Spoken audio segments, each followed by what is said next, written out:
All right, everyone, welcome back to Star Trek Hope, which might turn into Star Trek Law and Order. But the name of this mission is Not in Our Stars, and the scene begins with a flat planet. The top is green and a nice blue atmosphere, but beneath it, in the rocky bottom, the Hope is orbiting in the shadows of the planet. And to begin, we have a log from Commander Tuzon. Oh, you know what? I didn't have that up.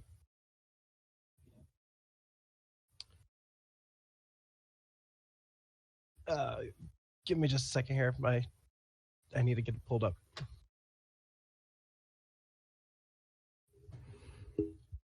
All right, stardate 74221.54. It's been a few days since the incident on the bridge. We've taken refuge in the Belloc system under a highly unusual planet that Kapare calls Belloc Prime.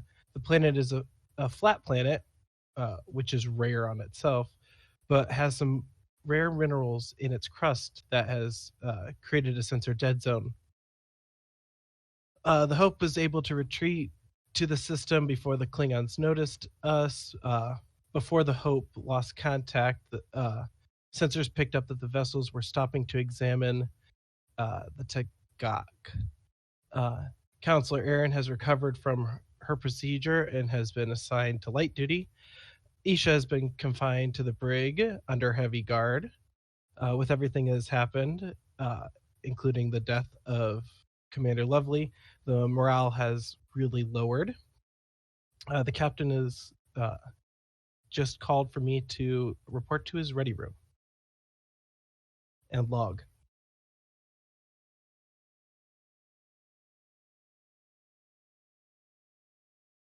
And Tuzon, as you enter the captain's ready room, it's a pretty small enclosed space. You see the captain behind his desk, and he's having a conversation with Dr. McGowan. You haven't done too much with Dr. McGowan. She's an exobiologist, but they're finishing their conversation as you walk in. And the captain says, "All right, doctor, that's very good. Please put together your away team. Feel free to leave whenever it makes sense for you. It'll be really interesting to start getting back some data on this planet. And, good Godspeed and good luck." And she nods and stands up, and she walks past you. She nods to you. "Commander?" I nod back. Dr. McGowan. And she walks out. The captain rises from his chair. "Commander, please take a seat." Yes, sir. You called for me? Yes, we have a lot to talk about.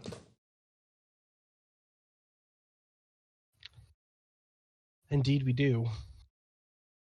So, how are you holding up with the whole Isha incident? Well, frankly, sir, I'm not sure what to think of the whole thing.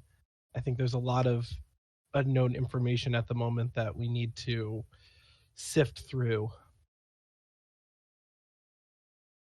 I've been in Starfleet for the better part of 50 years, and in that entire time, I always believed in the best people were in Starfleet, and that we could handle really any challenge together, and I've never questioned that belief really until now.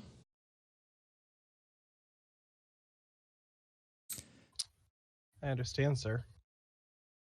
With Commander Lovely's absence, there is a void on the ship that I need to handle. It's not exactly how I like to do these things, Commander, but you've been running the medical department on this ship very well for the last few weeks. I'm promoting you immediately to my first officer. Understood, sir. Well, it comes with a lot right away. The first part is the court martial for Lieutenant Isha is going to go ahead immediately, actually starting at 0800 tomorrow. I recognize that I have a certain amount of bias, and, well, I'm just going to put it blankly. Since the murder happened just a few feet in front of me, I don't think I have the ability to give Lieutenant Isha a fair trial. Joanna was a friend of mine. We knew each other for years. There's no way that I could listen to anything that the lieutenant has to say. So my decision is, I'm appointing you as the arbiter of the court-martial. Understood. I know that's putting a lot on your shoulders. And while we could wait until we return to Federation space, I just feel that this needs to be handled swiftly. I'm in agreement, sir.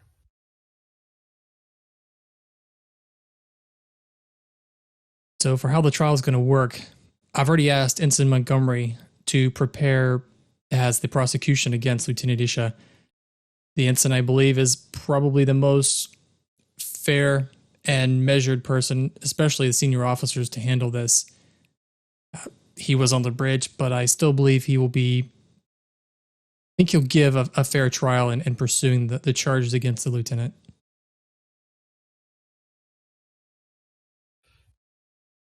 Well, and being an android, he presents just the facts.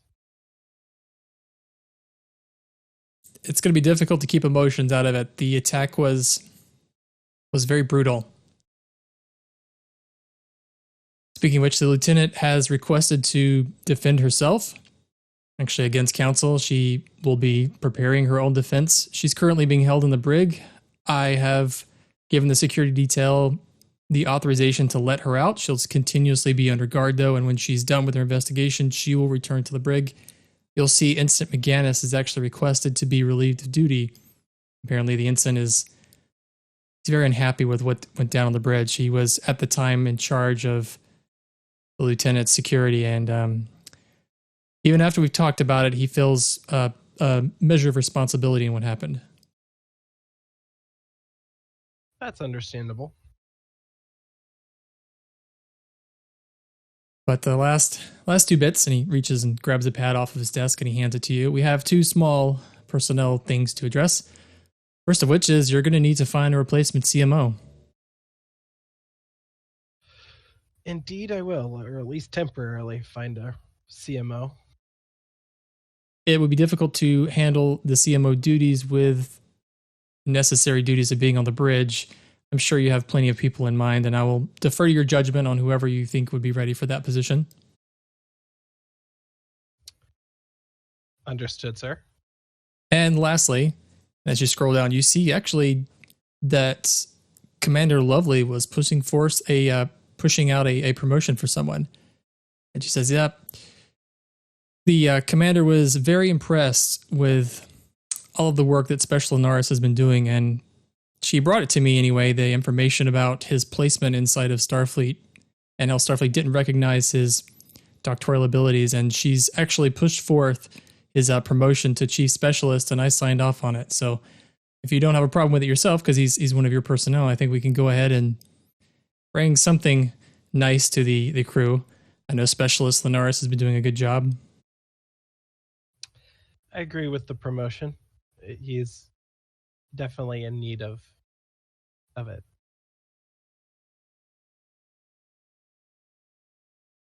Well, that's all I had for you, Commander. Unless there are any questions about the proceedings, I have them scheduled for 0800 tomorrow morning. No questions, just I guess it's time for me to go and prepare. Oh, and Dr. McGowan, I've authorized an away team. She's getting a group of people ready to take a shuttlecraft to the top of the planet in order to investigate. Our sensors have really been unable to penetrate this dead zone, and even probes we've been launching haven't really returned any data. We think just because it's so difficult to communicate. So she's taking a small shuttle with an away team. It shouldn't take more than a day, I would imagine, to collect some readings and then come back to the Hope. It'll be nice to get some research done while we're out here, not just turning our tail and hiding. My thoughts exactly, and I've never seen a planet like this. It's quite amazing. It is very unique. Well, thank you for your time, Commander, and congratulations. Thank you, sir. It'll be good to work a little bit closer with you. It'll be great to have you on the bridge, Commander. You have big shoes to fill, but I'm very confident that you can do it. Thank you, sir. With that, I'll stand up and give him a handshake. And he shakes your hand. Well, if that's everything, sir, I better get on with cleaning out my office and getting prepared for tomorrow. Sounds good, Commander. Or, sorry, should I say number one? Commander works. I'll walk out of the ready room. And as Tuzon walks out, we transition to the next scene, which is the soon-to-be promoted Specialist Linares. So, Linares, you have snuck into the cargo bay. The lights are on low. It's maybe towards the evening, so there's really not anyone doing much here. I think you had some interest in the security console in this room. Yeah, I just want to look over the footage from that time period from last session. Yeah, it's all there. There's a audio and visual recording of everything that you and Lupus said, including a visual recording of the Linares in a box. Good. How in theory to just kind of like basically just mix up the footage and make it look staticky from that time period? So the difficulty, there's some difficulty in taking and making that happen, but also some difficulty in making it appear like an accident and not something that you deliberately did. Right. So we're talking probably a pretty high difficulty task. Yeah, it's probably an engineering daring, I'd say difficulty 4. Yeah, that is not his specialty in the slightest. I'll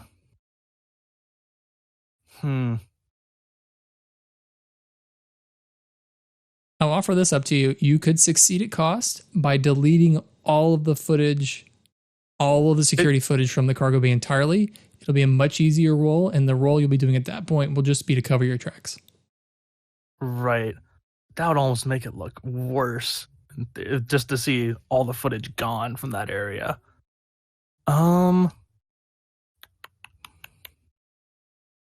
He's going to think it over for a bit.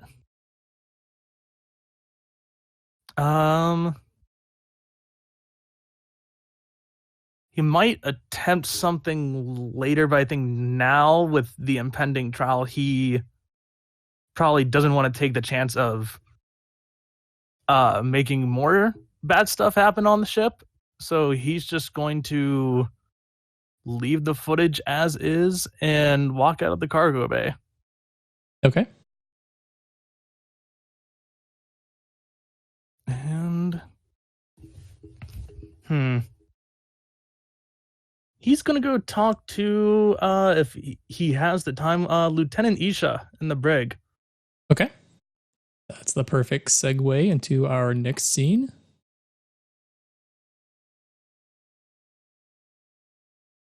So, Isha, you have been undergoing a psychological evaluation from Counselor Erin for the better part of an hour, and she's been holding up, pictures and diagrams, having you tell her how you feel. How does this make you feel? And she's just run the full gamut, just trying to get a baseline of your psychological profile, and that's just finished.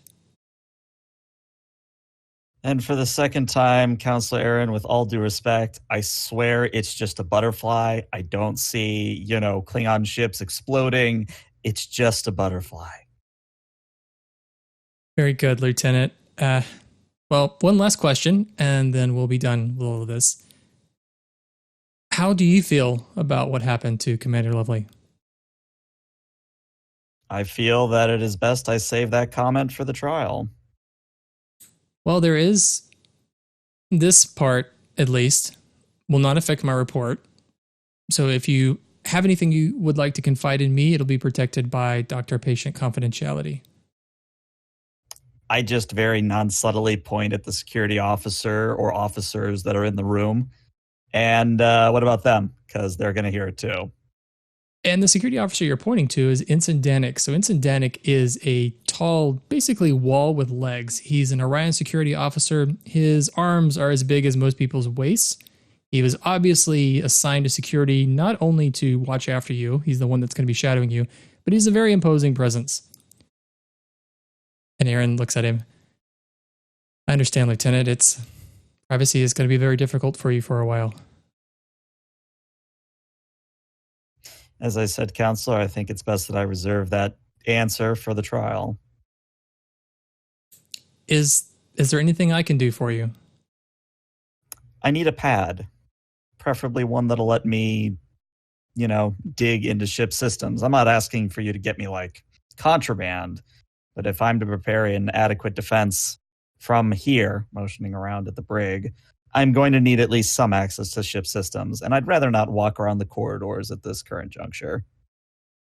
Very good, Lieutenant. I believe you do have the freedom that you can investigate and question personnel. You'll obviously have the shadow of the ensign following you, but if you would like to conduct that from here, of course, I can see about getting you one, and she motions to Danik.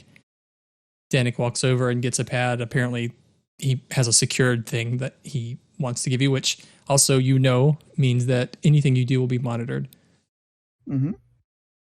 That will suffice. Thank you, Counselor. And she stands to go, and she turns. Lieutenant, one last thing. I never got the chance to thank you for saving me on the Klingon vessel. That place was a place of nightmares. It just went so wrong there, and for my part, at least, I appreciate what you did. Well, don't thank me yet, not until we're out of this sector, or at least this quadrant even. In fact, don't thank me until we're back and safely in Federation space. Then you can thank me. She nods and steps out, and as she steps out, let's throw Linaris. Linaris, you walk in, and Aaron is walking away. She looks to you, hello, specialist. Counselor? I'm just on my way out. Is there anything that I can do for you? Not for me. No, I'm probably about ready to ask similar questions to the lieutenant that you just asked her, so it'll probably be redundant, but I'd like to see maybe a bit of that closure for myself since I won't be working in the trial directly. Very good, specialist. And as I'm telling anyone, if you have anything you'd like to talk about and so far as how to deal with the events as they've unfolded, I'm having reduced office hours because I'm on light duty, but I'm always here if you need to talk. He kind of just smiles and nods and says, of course. All right, well, I don't mean to keep you, specialist. And she walks to the door and moves past you and walks away. Okay.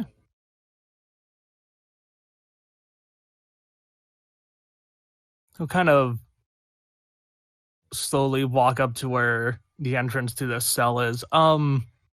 Does Linaris know of the charges that are being brought against Isha?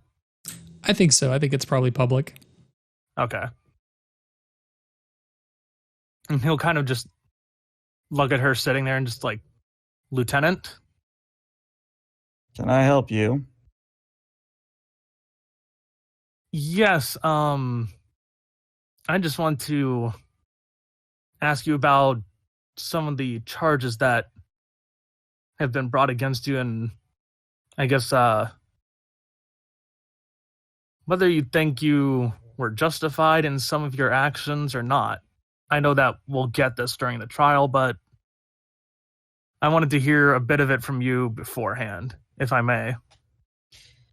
I sort of roll my eyes and look up from the pad. So let me get this straight. You want me to tell you all of my secrets? Is that it?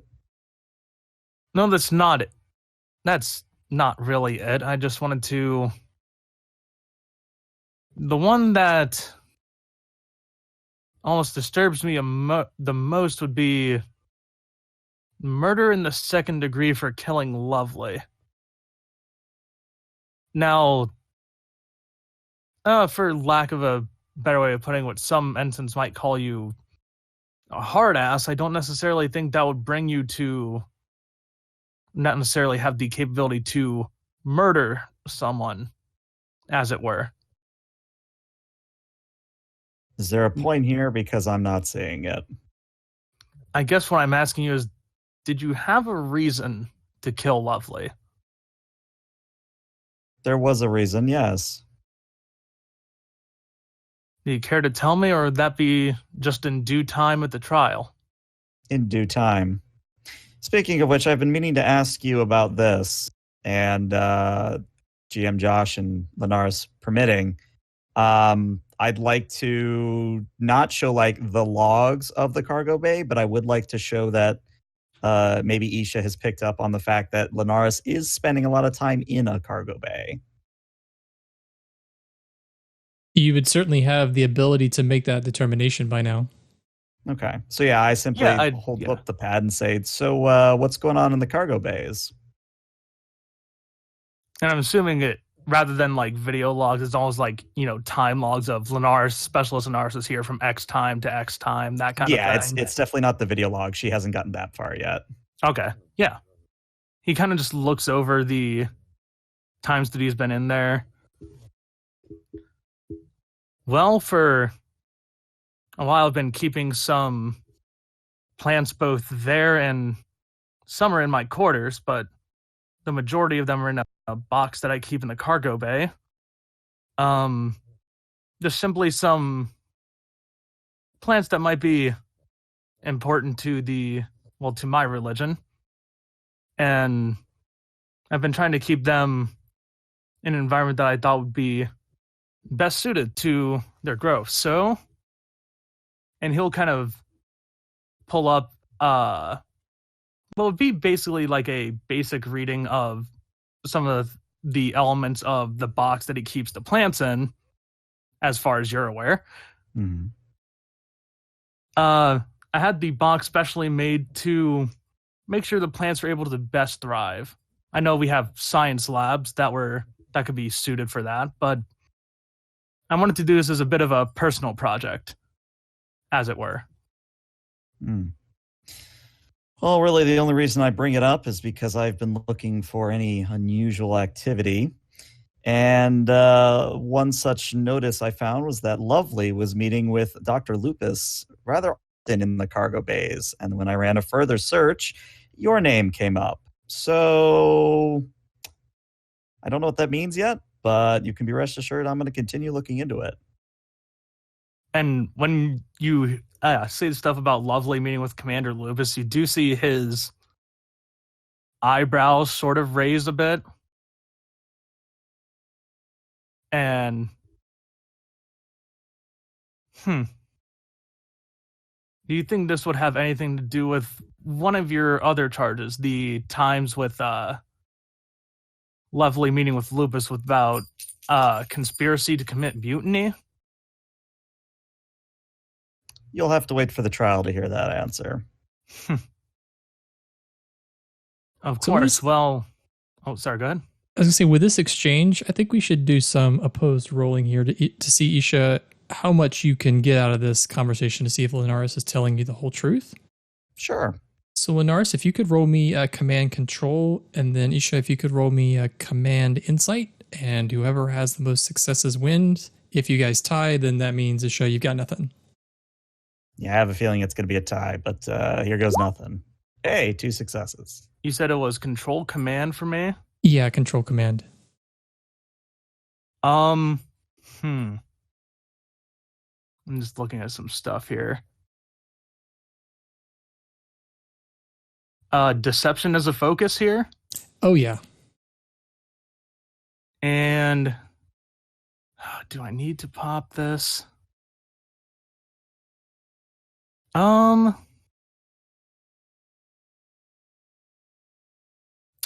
would you think of popping determination for the value I am me, not my copy? Yeah, I think that's very relevant. Yeah, I'll use that here. So that's 2 successes already, and let's see what we roll on the dice. Wow. Okay. So that nets you 2 successes. You could take those as momentum also. So Isha, I gotta say, I think you probably buy what Linares is selling you here. Fair enough. I mean, he hasn't said anything that would make me suddenly suspect that he's like growing some poisonous or deadly plant. So it was a curiosity. But the whole thing about religious plants and all that checks for what you know about Linares. You don't detect any deception. All right. Unless you had any other questions for me, Lieutenant, that was all from me. I'll see you at the trial. If you run into Mr. Lupus, have him swing my way. Since I can't exactly, I motion where a comm badge would be. Right. And he'll start to depart, and then he'll just send... he'll send, like, an anonymous, like, we'll say, like, a text-only message to Lupus about that.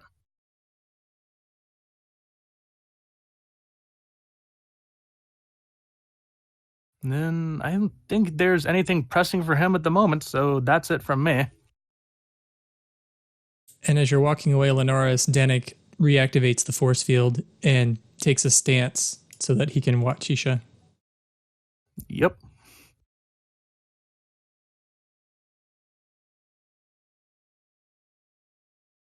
And for our next scene, we actually transition to the quarters of Commander Lovely. So Vincent Montgomery, you have just overridden the security access on the door. You have permission to do this as the prosecution for the court martial, but the room has been sealed since the murder, and you've walked yourself in, and as you walk in, the lights come on. The quarters are just like the other senior quarters on the Hope. They're pretty small and pretty. There's not much to them. There's a common area, the bedroom, and then also a lavatory off to the side. All right, I'm going to pull out a tricorder, and I'm going to have it record every movement I'm making as I walk around, so that if anything does get disturbed, it is logged. And I'm going to go over to the computer terminal and see if there's any messages or recordings that have been left off the main computer system. As you walk to the quarters, you pick up some things. There's lots of photos of Lovely and another female. There's lots of models of starships, but other than that, it's pretty Spartan accommodation. She didn't decorate too much. Her personal computer does show 3 different files. One is heavily encrypted, one is moderately encrypted, and one's her personal logs, which would be sort of locked down for anyone else, but with your access, you could just read them directly.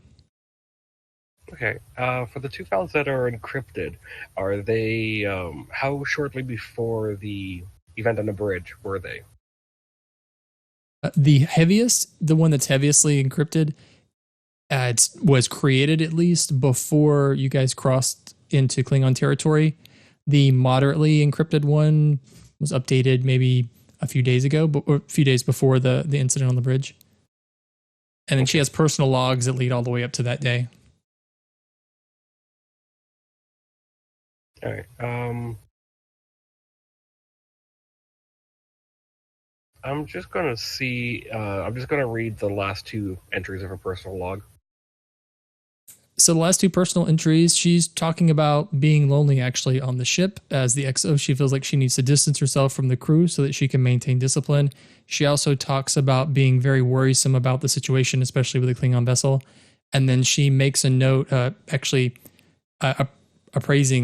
like a note that praises Isha for Isha's work on the Klingon vessel. And actually she goes so far as to say that Isha's a rising star in the group of officers on the ship. Okay. I'm just going to log that I've checked the terminal. I have no inkling to check the encrypted stuff yet because it's not relevant. At the moment, anyways. So with that, I'm going to leave the quarters and re-engage the lockdown, and I'm going to post security at the door just in case. Okay. And So the only people who should have access to the quarters are you and Isha. Isha's access would be monitored. Actually, all of your access would be monitored, and then like the captain and then Tuzon can enter it, but only you guys. Okay. Yeah, just to make sure, if anyone does show up, slips away from their guard, there's another one there present.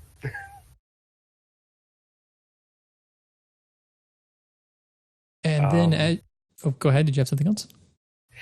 I'm just going to pull out a data pad and start examining the footage from the bridge as I'm making my way to my office. The footage from the bridge is holographic in that you could see any angle you want. You could see anything that you want. The things that stand out that should just be called into mention is that Lovely walked past Isha. She dropped off a phaser. It was a very subtle move that she did, but she did drop off a phaser onto Isha's terminal, and then she goes and circles around Isha. And as she walks past the captain, that's when Isha turns around and shoots her, and she's vaporized. I want to track where that phaser came from. The phaser came... Oh, dog. The phaser came from Lovely's station on the bridge. She had sort of like a compartment at her station that had, phasers and pads and stuff, I guess, wherever they keep this sort of stuff on the bridge. She took one of those from there, and she was also armed herself. Okay. So since the bridge is all holographic and I can track the movements of everyone in a very confined space, I want to track that phaser and see when it was put to full power. And I'll do it just through the pad as a video log thing.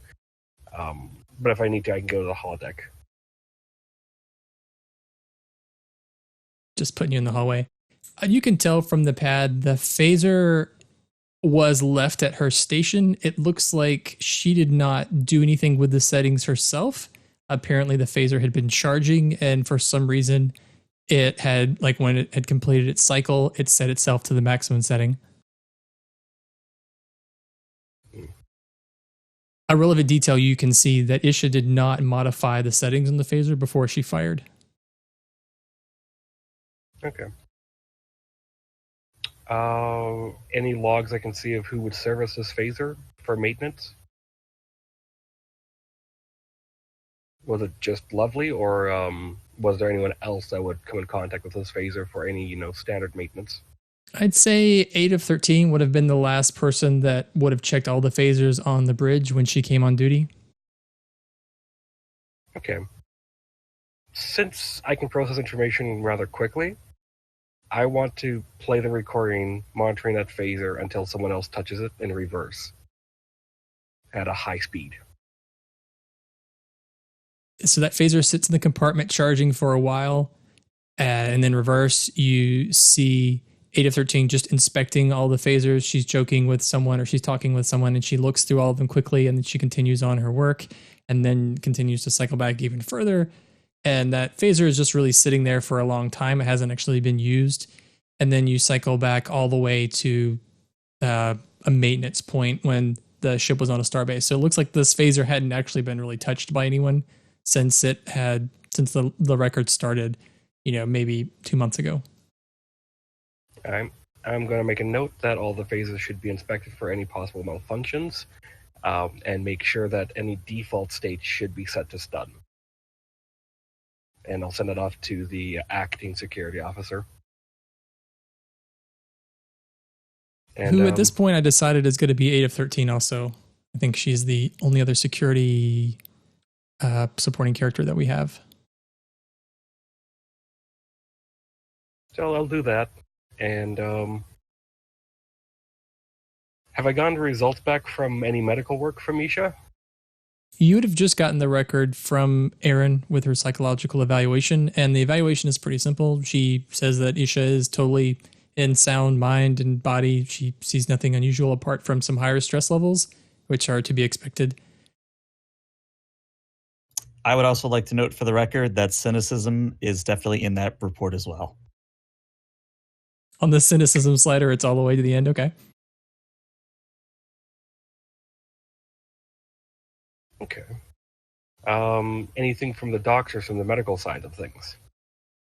Nope, she appears to be just fine. She doesn't have anything from that, any contaminants from the Klingon vessel, nothing like that. She got a clean bill of health.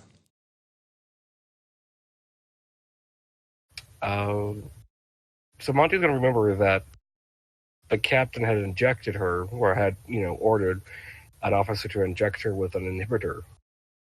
Is that present in her blood work? It is not. I want to see who gave her that injection. That was the senior nurse Wynn, who, according to the law, gave her the injection because she filed it away as having been delivered, and then also the hypospray was returned empty. Computer, where's Nurse Wynn? And the computer replies that Nurse Wynn is entering Commander Tuzan's office. Thank you. And Monty will head right towards the Tuzan's office. Okay, the perfect segue to Tuzan's office. So Tuzan, you said you were moving to start collecting your stuff for your new step up. Yep. I have a box on my desk. I'm starting to put in my little things that are in the office in it. And as you're doing that, in walks in Nurse Wynn. And she says, Commander, could I have a moment, please? Sure, nurse. Please have a seat. And she says, Commander, I made a mistake. I imagine you'll want to relieve me of duty after this, but I need to come clean. I was ordered by the captain to give Isha an injection that should have disabled her powers, or at least her supernatural abilities. And on conversation with Lieutenant Isha, I felt at the time that the captain's judgment was inhumane, and I did not deliver the injection, and in fact, I falsified the records. I thought the lieutenant was being judged unfairly, and I feel now that my actions may have led to the lieutenant's ability to kill Commander Lovely. I'm so sorry, Commander. I don't know what to say. Well, I appreciate you coming clean. I can understand where you're coming from, being from an ethical standpoint. As medical officers, we have to do what is ethical, not necessarily what we are ordered. However, I don't think anything in that injection would have changed the outcome of what happened on the bridge. We'll see when the evidence comes up for the trial, which I'm now in charge of. Oh, really? Well, the rumor mill is that you just were promoted to first officer. I was, and the captain, worrying that he would not be able to make the a fair choice in the trial, has relieved himself from conducting the trial and appointed me as the judge advocate. Oh boy. I don't envy you in that responsibility. I don't envy myself in that responsibility. So the trial starts in the morning at 8 o'clock, or 0800. I would be prepared to testify of the information that you just told me. I understand as a medical officer why you did it. We'll have to make a note in the record probably make a note on your record, but I'm not going to pursue anything against you. And she lets out a sigh that she'd apparently been holding the whole time. Thank you, Commander. I really appreciate that. This was one of those circumstances, at least at the time, where it felt that the ethics of being a medical officer were more important than my duty as a Starfleet officer. It just felt like a very inhumane thing to do, considering some of the side effects from that medication.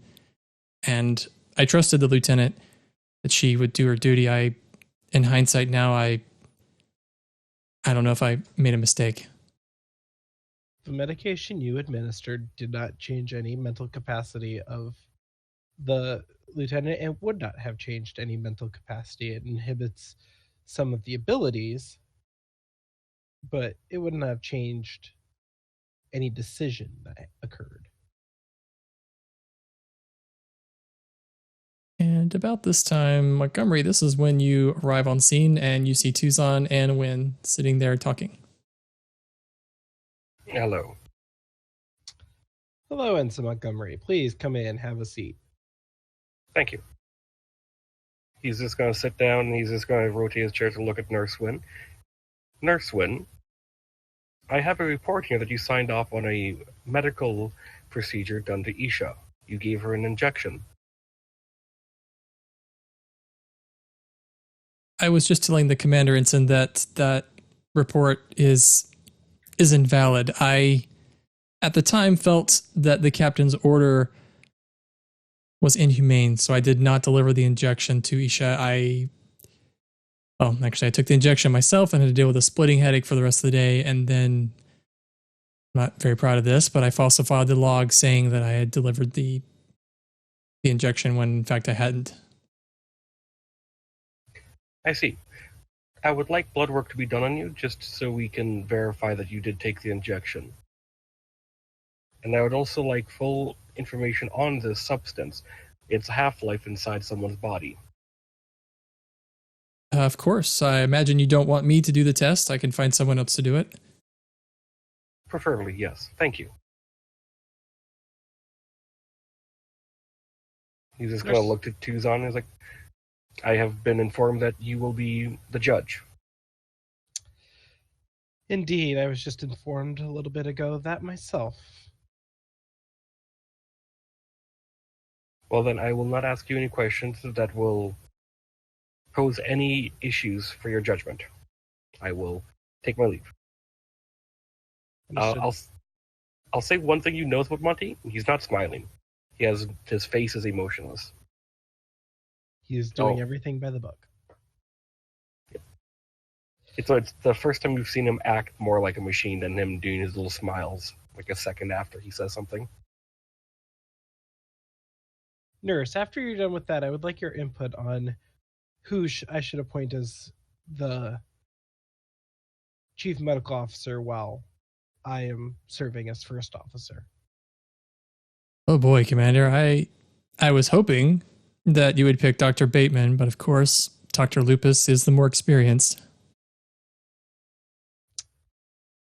Well, it's down to between those two. And what you said just kind of confirmed what I was.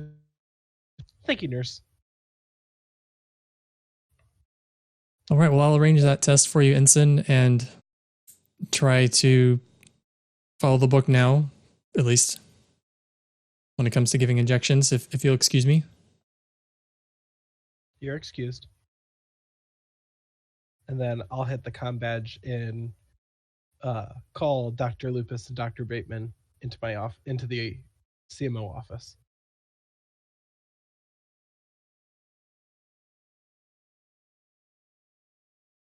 Monty will get up and leave. A few moments later, there's a shuffle. As everyone enters, Dr. Bateman gets there first, and she takes her seat. Monty, I'm going to move you away. And then I'll tell you she enters. Would anyone like to take over for Bateman? Because she's a supporting character.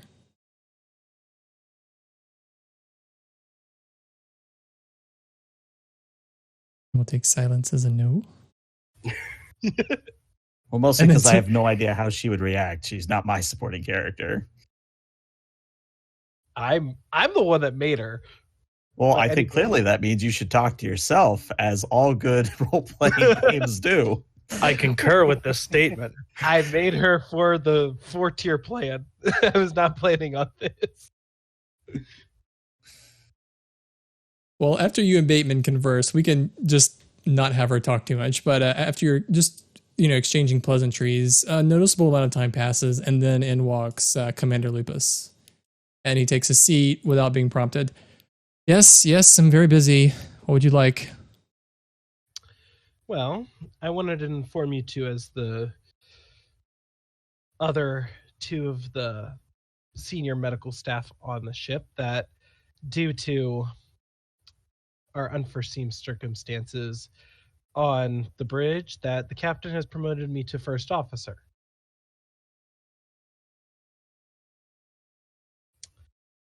Which also means that somebody has to take over for the chief medical officer position. Well, I imagine I'll need to get started immediately. There will, of course, be some scheduling changes that I would like to make. Dr. Lupus, I'm choosing Dr. Bateman as the replacement CMO. And he sits there silently fuming. Bateman has just kind of a look of, wait, what? On her face. Commander Lupus, in my time here, you've done nothing but rave on how great you would be as a chief medical officer, which is not the point of the chief medical officer. It is, in my professional opinion, that you are not ready for a title as such. Therefore, I'm giving it to Dr. Bateman, who has worked at Starfleet Medical in capacities similar to the chief medical officer, conducting teams as well as conducting classes. This is a ship of learning just as much as the Starfleet Medical is, and that is why I'm choosing her as my replacement. Of course you would. I'm going to take this directly to the captain. The captain gave me the discretion of who I wanted to choose as my replacement.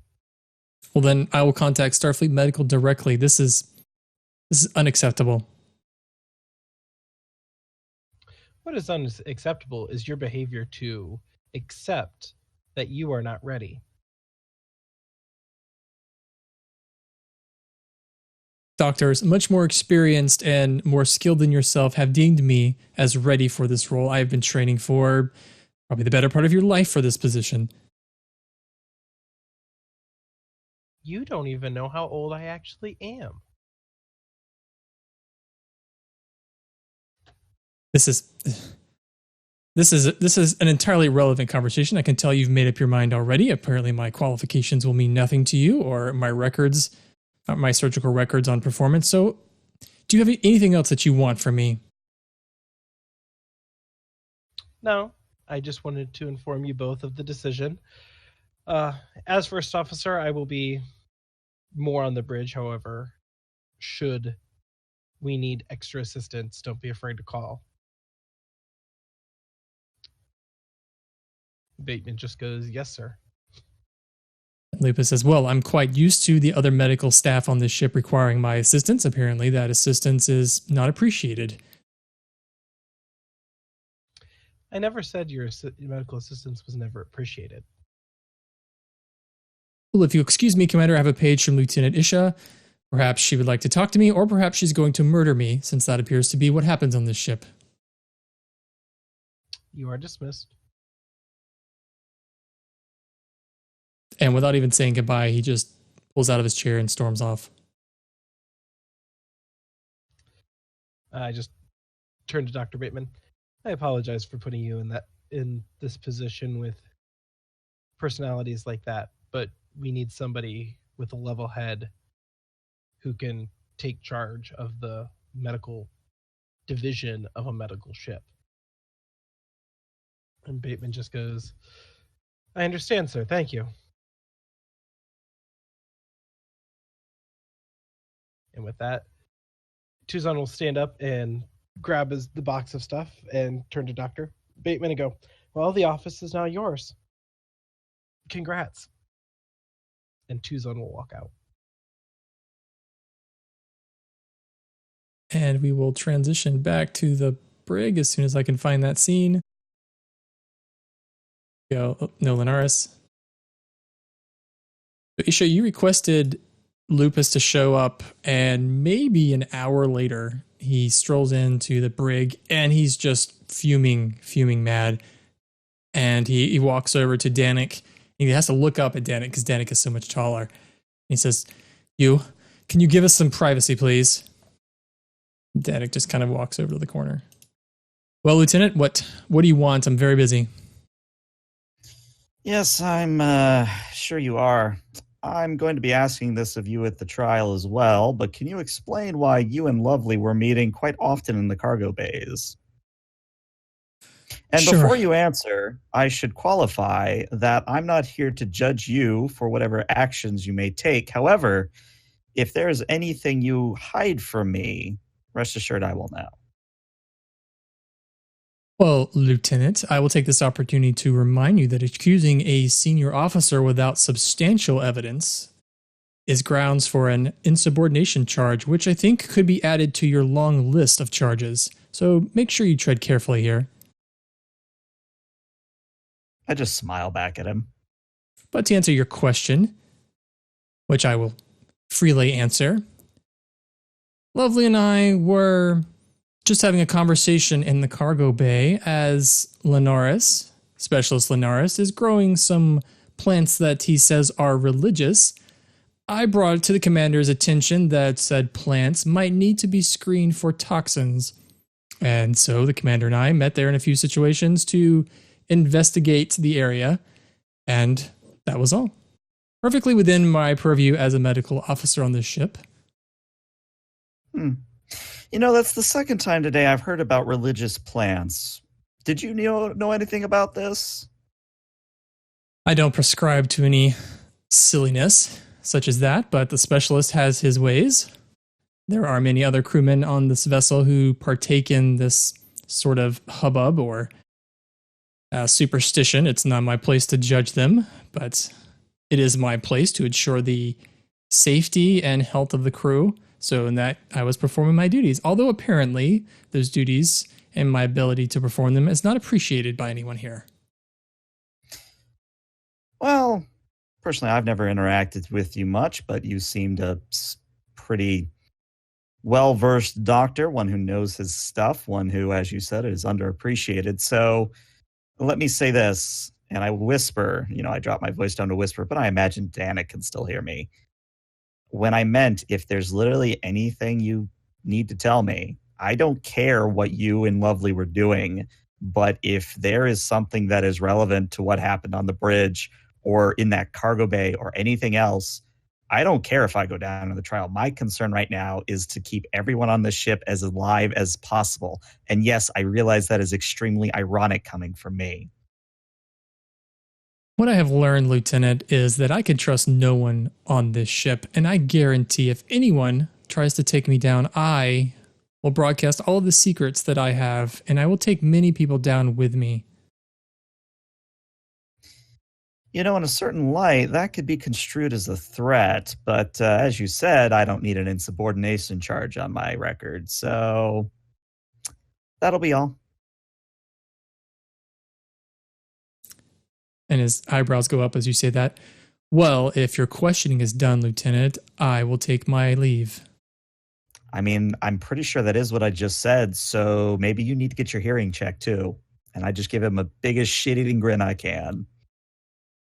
Very well, Lieutenant, for as long as you hold that rank, which, looking at your charges, may not be for very much longer. If you need me, you can call me, and if I have time, I will address your concerns. And I just go back to my pad, and I think at this point, my goal is to pull up as much security footage from the cargo bays regarding both Lupus, Lovely, and since Lupus mentioned the flower things again, I think she's going to look in at Linares as well. All right, so this is where you're getting into the really good stuff, Isha. Yeah, so you play back through the video, and you do see the conversation with Lupus and Lovely, and there's a point to where they meet in the cargo bay, and they're talking And Lovely says something to the point. There's a pad that's exchanged from Lupus to Lovely, and Lovely says something about how she is not going to let the captain put the ship in danger again. And then that's all that happens, and they walk away. And then you fast forward some time, and then you see Lunaris. He goes in the cargo bay. There's a bunch of Klingons. They go back and forth. You see the cargo in the cargo bay. Most of it's stolen by the Klingons. And then you fast forward a day, and you see Lunaris entering the cargo bay. You see Lupus entering the cargo bay. There's an exchange where Lupus says he knows Lunaris' secret, and then he opens a box, and there is another Lunaris. And Lunaris' comment to the fact is, how did that get there? And there's an exchange between Lupus and Lunaris where Lupus says that he expects Lunaris to do what he wants from there on, and Lunaris does not agree.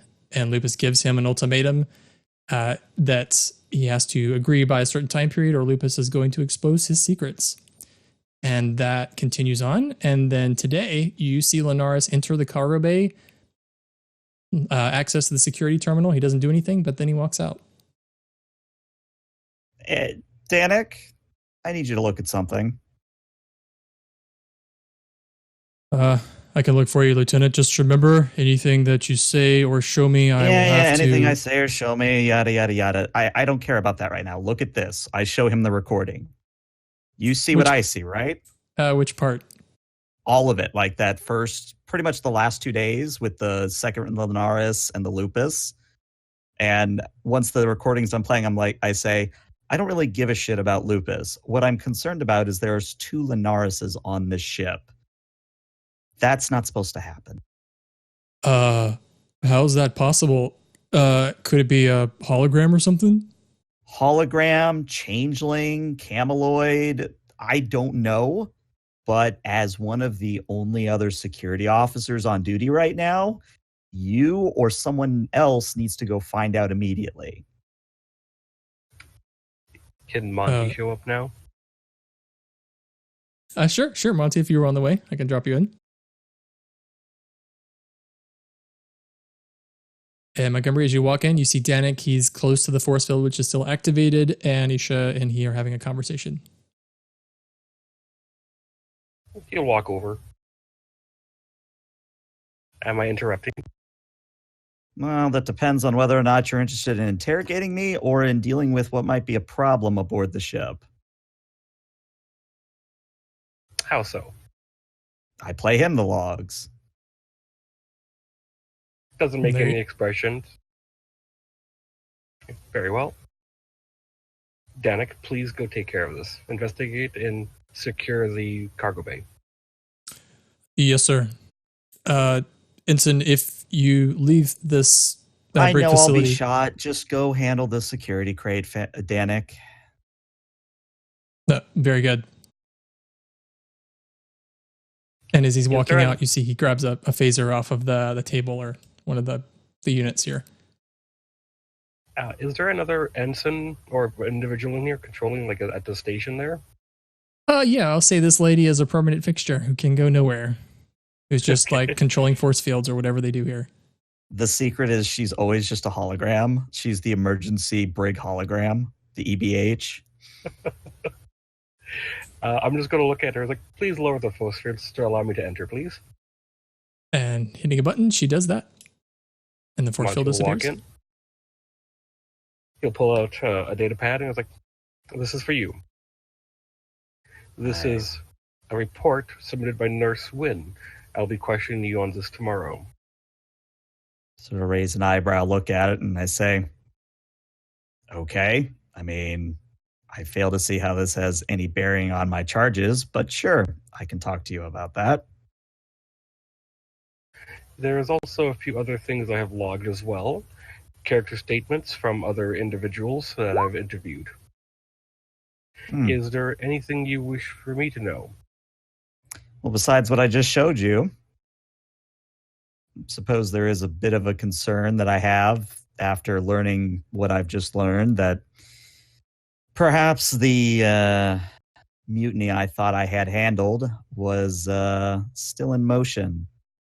I understand that apparently Mr. Lupus just got denied promotion again, and I believe he might be shall we say, rather resentful for it and might actually be spurred to motion.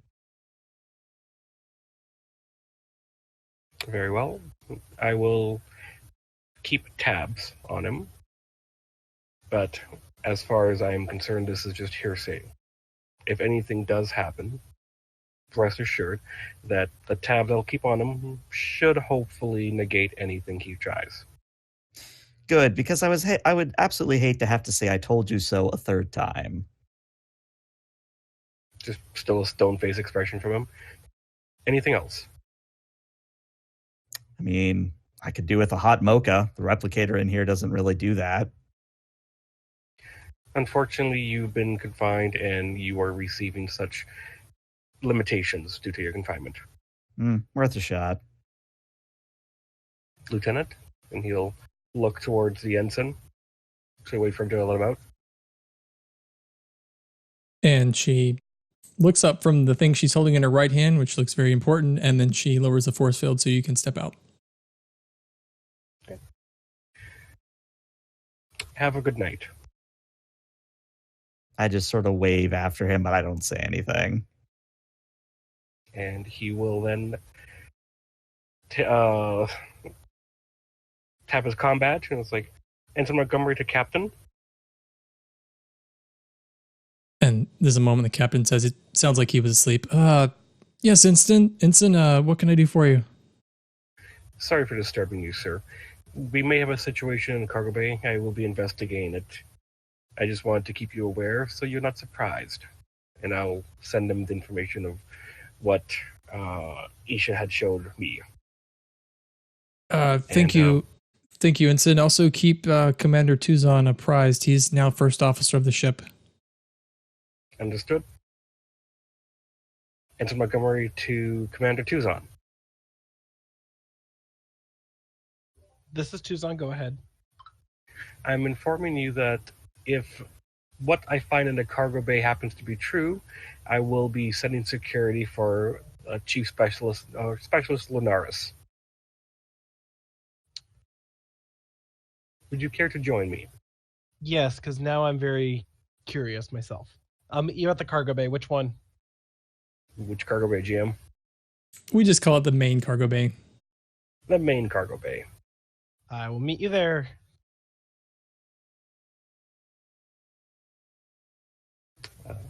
Computer, location of Specialist Linares. I'm taking over Linares. I'm going to say you're in the lounge eating dinner. Okie doke. Because that's where we'll do the next scene with you to deal with the thing that we talked about. Okay. The main lounge. I'm going to head to main cargo bay. I just wanted to know where he was at.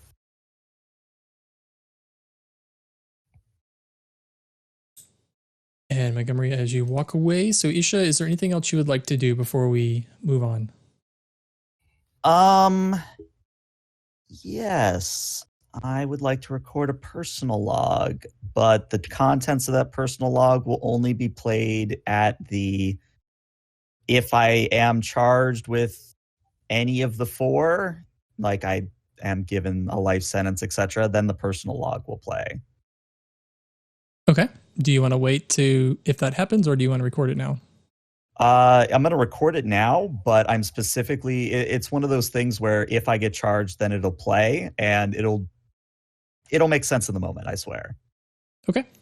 And as far as your investigation before the trial, you can do any of that now, or you can always request a recess during the trial if you need to go investigate something else.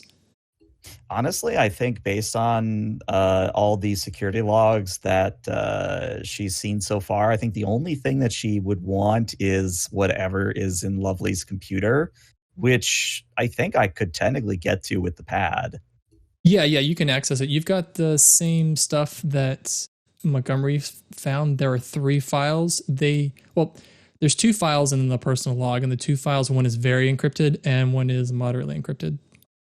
Well, I mean, I'm not the best code breaker out there, but I do have quite the insight when it comes to security. So I'm definitely going to try and break the encryption. I mean, what's another charge on my record at this point? Am I right?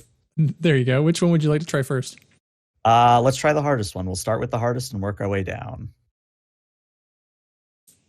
So I think that's going to be an engineering daring. For the very hard one, that's a difficulty 5. Difficulty 5, you say? With I'd be your rolling security for- training, it's kind of unusual this file is so encrypted. All right, let's explore that for a moment. When you say it's unusual, are we talking that this is actually Tal Shiar encryption, or is this Klingon encryption, or is this someone is paranoid and is trying to cover up their tracks encrypted? If you succeed in the task, you can spend momentum to get answers for those questions. Damn, okay. So I'd be rolling for an 11. My engineering would be a 1, so even if I had a focus, wouldn't help me there. We don't have, well, I guess we have what, 2 momentum? Yep. We've got 2 momentum, which theoretically, if I spent a determination, I'd get a 3rd die. I'd have to get 3 successes on those die to work here. But this is a very important item, and if it happens, I feel like this may or may not break the trial. So the question is, what can I do about that? I'm going to give 2 threats here for a complication. This file, if you try to break it and you don't succeed, it's going to delete itself.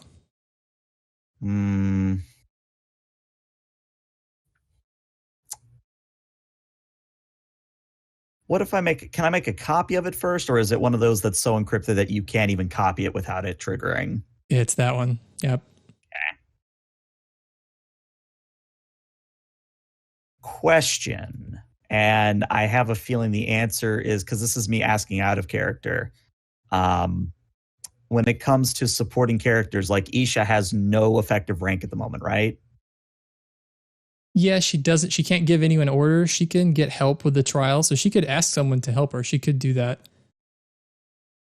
I mean, my thought was initially to have an engineer come help me with that, but breaking encryption like that would probably go against their duty and would require an order, which I can't give. What's the difficulty of the second file, the less encrypted one? It's the same deal, engineering, daring, difficulty 3.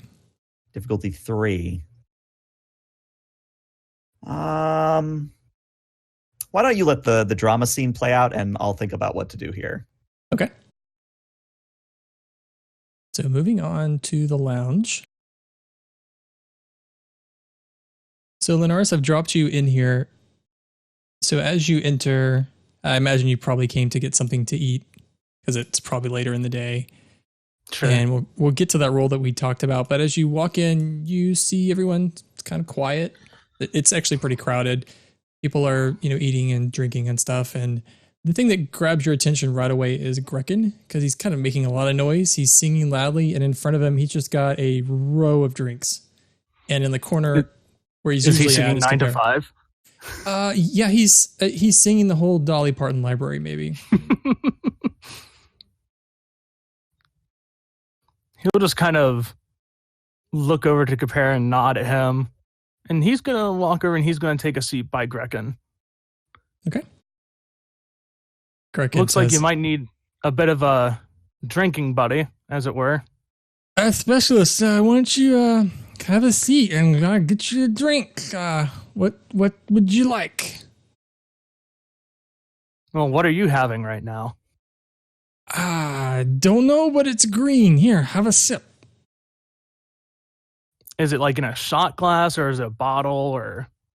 It's a glass that was obviously not made for shots because it's too large, and he has filled each of the shot glasses to the top. So this liquid should probably be shot, but he's doing like a whole for it. Gotcha. I would just drink enough of it that would probably suffice as a shot for as big as this glass is. When you drink it, it's terrible. It tastes like something that's probably would be used in engineering to burn off engine grease. Oh, beautiful. He just kind of, coughs and like dumps his chest a bit. Bit stronger than I was expecting. Here to toast, people getting shot on the bridge. I was sitting there and all of a sudden Lovely's getting vaporized. Yeah, I wasn't on the bridge myself, but I assume you're not holding up well, given he just kind of, waves his hand at all the drinks. Well, I thought I would celebrate Lovely's retirement. And he just he acts pleasant still, but he's like, there's a visible look of worry on his face. Do you think you should see the counselor?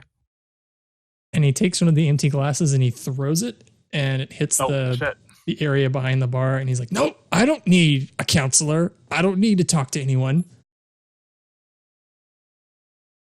I feel like you should, though. I can do whatever I want, right? I'll get a phaser and shoot anybody that has a problem, right? That's what we do on this ship, this pirate ship.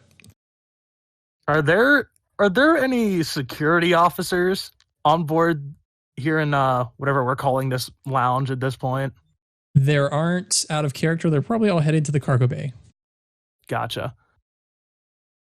Which I'll say at that moment, you get a beep, Linares. I think we talked about this before, letting you know that a number of people are headed to the cargo bay. Okay. I guess the safest place to try and attempt this role we talked about would probably be, because you said like crew quarters and the lounges are probably the least recorded areas. Yeah, those areas are, I'd say Starfleet considers them private, so they don't record them. Gotcha. Would I be able to attempt this task from just like a pad, or would I have to be at a console of some sort? We'll say you can use this area over here. There's a terminal that you could walk over there and use. It's still not recorded. Okay, yeah. We're going to attempt to, at least for the moment. We're going to try and transport the real Linares' body from that cargo bay to like a not very frequently used Jeffrey's tube or some kind of more conspicuous place. Okay, and then leave the plants too, I think you said, right? Correct. Okay.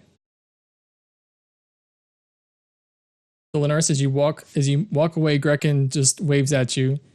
All right, see you later. I'll still be here, so I'll gladly have some more drinks with you in just a minute, Lieutenant. And he starts to stand. I'm gonna go see the Romulan. I'm assuming, well, because Caper's the only Romulan on board, correct? Yeah. Okay. I'll just kind of, be watching to make sure he doesn't try to start a fight with him, but I'm going to attempt this. As you walk in the small closet, it's probably an area reserved for private conversations or whatever people would do, but there is a console here that you could access. Let me think about this role for a minute, because you're trying to beam something that's not on a transporter pad to an area that's not a transporter. So right away, what would happen is this would be recorded on the bridge transport. So would you like to try to not have that happen? Because that will make the role more difficult. Yeah. I mean, that's probably my best option that I have, is to try and hide this. So, yes.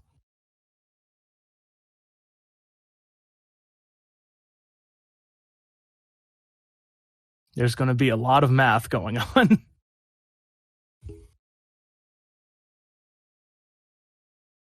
This feels like a engineering control. I think the difficulty here is going to be a 5.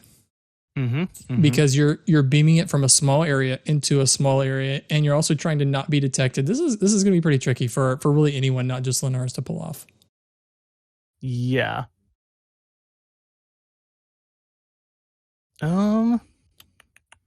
I'm going to spin some threat here to give you the complication where if you fail, it might be really bad for the original Linares. As in, like, he might materialize between decks, or he might materialize Or I might accidentally space him, so on and so He forth. might materialize in a warp core or something. Who knows? Oh, good. Good. Okay. Man. So you said control engineering? Control engineering difficulty 5. Yep. Trying to think here.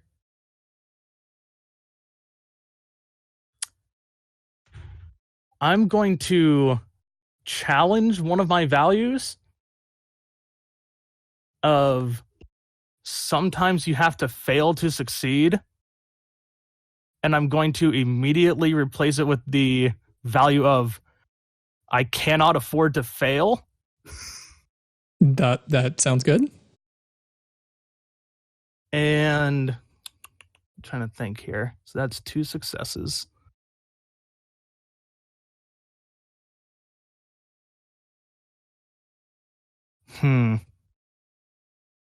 Could I say that I use the 2 momentum we have to create the advantage of I've been preparing for this for so long that I might know better how to cover my tracks? Sure. Okay. So Well, would you like lowers it that to remove? Would you like that to remove the disadvantage of him appearing in a deck or something if you fail, or would you like to lower the difficulty by 1? I'm going to lower the difficulty. Okay. So that's a difficulty of 4, and I just need 2. And I will give you the max threat I can give you, which I believe is 5 at this point, to get the extra 2 dice. Yep.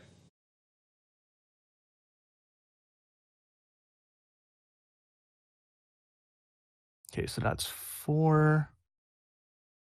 No, I don't have a focus here. Okay, control engineering. Well, here we go. Oh dear. Oh boy. Oh boy. Well, this is going to be fun. Is that 2 complications? Because one's 17? No, I just have the 1 complication. Yeah, I didn't increase the complication range. Because it was what, difficulty 4? Yeah. So it didn't succeed and a complication.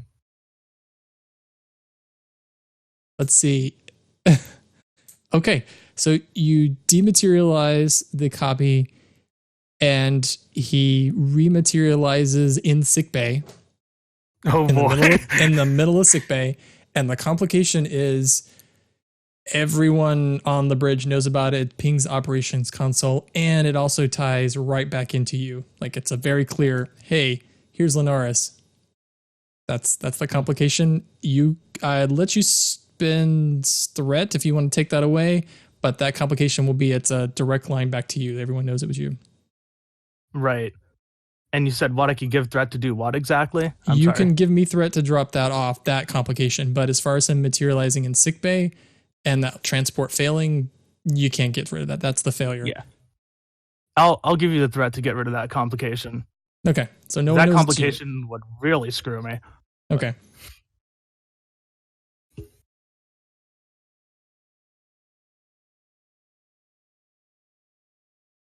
So we're going to jump to the cargo bay now.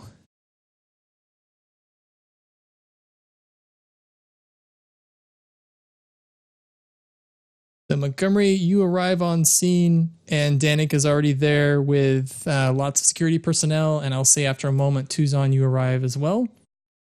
And Montgomery, you have just gotten a page on your comm badge from, let's see, I think I said I've got 8 of 13 on the bridge, and she is telling you that someone just transported something from this container, and it has materialized in main sickbay. I'll head over to that container with a tricorder in hand, and look to Danik. I was like, have a couple of security guards go to sickbay. Yes, sir. It sounds like we're chasing around the ship today after something, but we'll head there immediately. He looked to Tuzon and was like, hello. Hello, welcome to be your first day as first officer. I just smile. Well, if my first day is this interesting, I think it'll be quite an experience. Yeah, that was sarcasm there. But Ah, what do we got here? he's gonna show him the pad and show him the footage that Isha showed him. It's like, apparently, this was footage from the cargo bay. And you can see here, and he's just gonna zoom in on the container as it's opened. It's like a copy. It should be this container here. But I just received a ping from 8 of 13 saying that something from this container was beamed into sickbay. Dr. Bateman should be on duty. I tap my comm badge. Dr. Bateman. And hearing a couple seconds. She'll respond. This is Bateman. And I'll take over Bateman for you. She says, Okay. Commander, we've got a situation here. Yeah, we figured that much. We just picked up on the transport. What do you have there?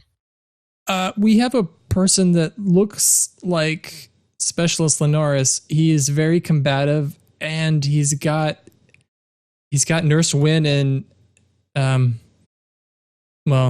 he's got her in a hold, and security just arrived. Security Not is sure on what the to do way. here. Restrain.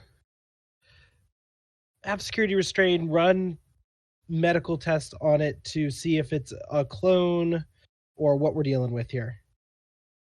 Well, I'm going to run the test. He's got Nurse Wynn, though, so I'm going to give him a little bit of space, and she's saying that as if she's saying that to him also, so he can hear it.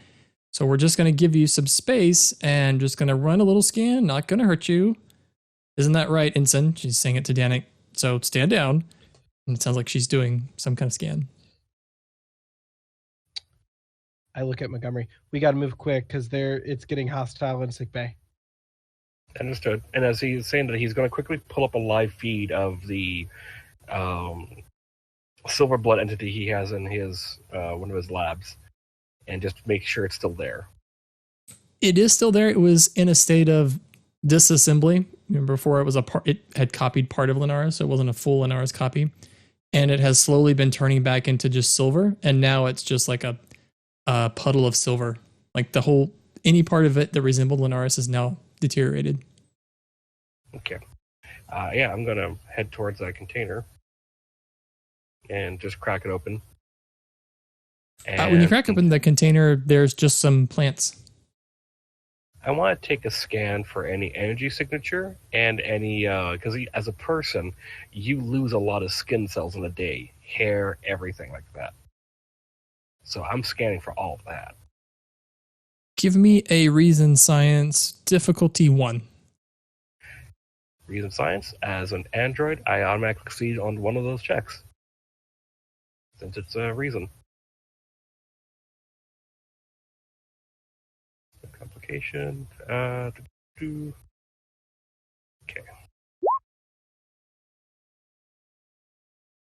So that's technically 2 successes? 3 successes. 3 successes? Yeah, so you could ask me 2 other questions. The first answer I'll give you is, yes, you do pick up some cells, and your tricord immediately says, this is Specialist Linares Furel. Second question. How long has this individual been inside this container? Linares, how long has he been in the container? Well, this is a weird question to answer at this point, but probably I would say since about maybe a couple weeks before crew arrived on the ship. Okay.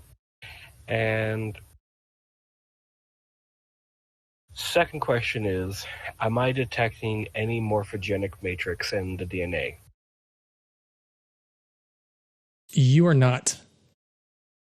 Okay. Commander, I advise we send security to find the Linares in the lounge.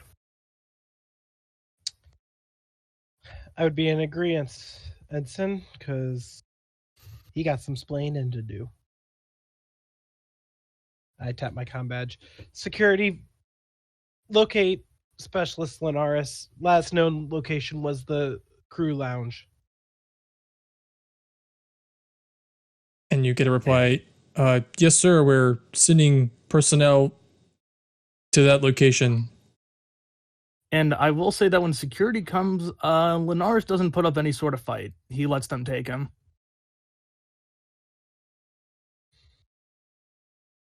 I'm going to head to sickbay. Okay. And what about you, Tuzon? I'm also going to go to sickbay.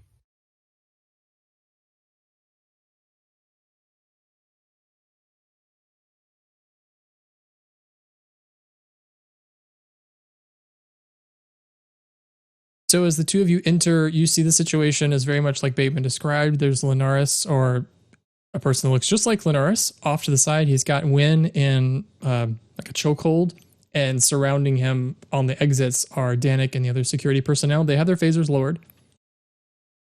And why don't we do this, Linares? Why don't you play the real Linares? Sure. Yeah, I can do that. And you said that nobody had phasers drawn or anything of the sort? They have them drawn. They're not raised at him. Bateman told them Gotcha. to lower their phasers. And he still had Wynn in a hold, you said? Yeah, he's still got her. After kind of looking around for a bit, I think the real Linares is smart enough to know that he's not going to get away with anything here.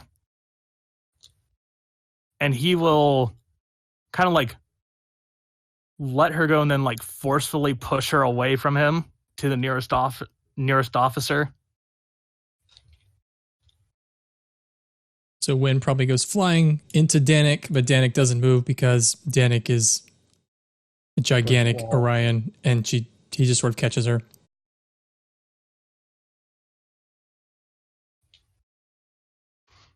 Who are any of you? Where am I? This is the USS Hope. I am Ensign Montgomery. We're not aware you're in a container. The other one that looked like me, where is he? Security should be apprehending him. You can almost tell he's like visibly frightened of thinking of the other one. What's the last thing you remember? And he's kind of struggling to recall at this point. I remember I was on, I think it was called Valo 2. The Enterprise visited that planet not long ago with, I believe it was an Ensign Rolaren. That's been many years ago.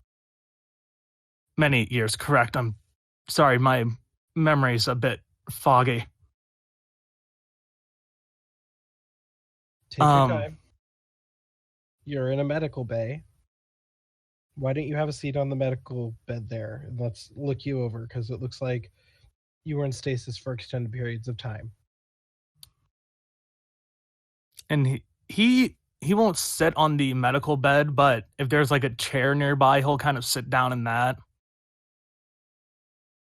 And oh, good. He just kind of thinks for a bit. All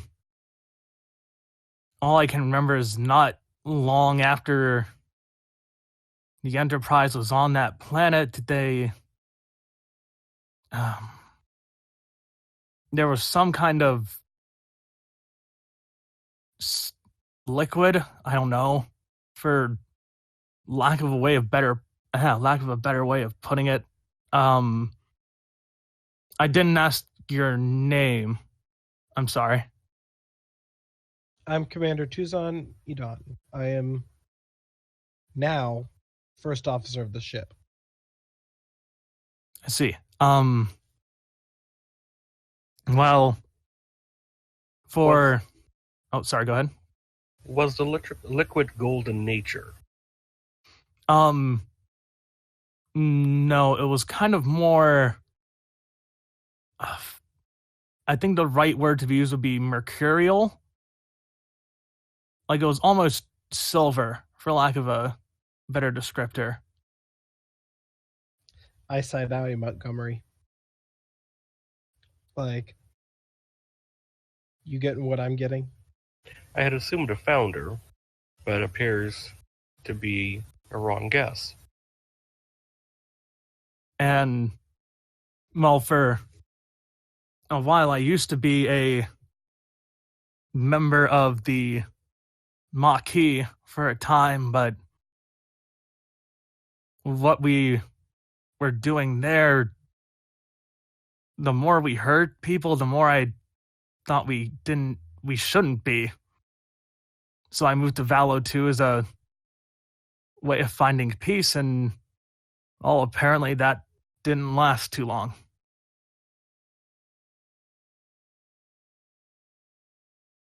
The Silverbloods are... Sorry, this is out of character. The Silverbloods are known to us because Voyager is back by this time, right? Yes. Yeah, you would know. Okay. Interesting. Monty's just going to look to Tucson like, if you have everything handled here, I would like to go and deal with the doppelganger. Let's bring the doppelganger here. I believe that Because- would be a negative impact upon the individual here. I understand that, Ensign, but we also need to run medical tests to figure out what exactly is happening.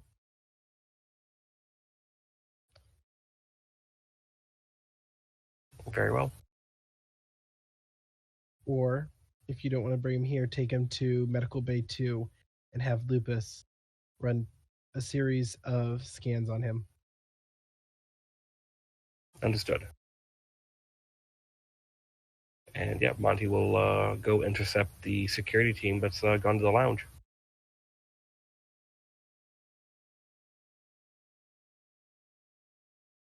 So we're going to move back to the brig and see Isha.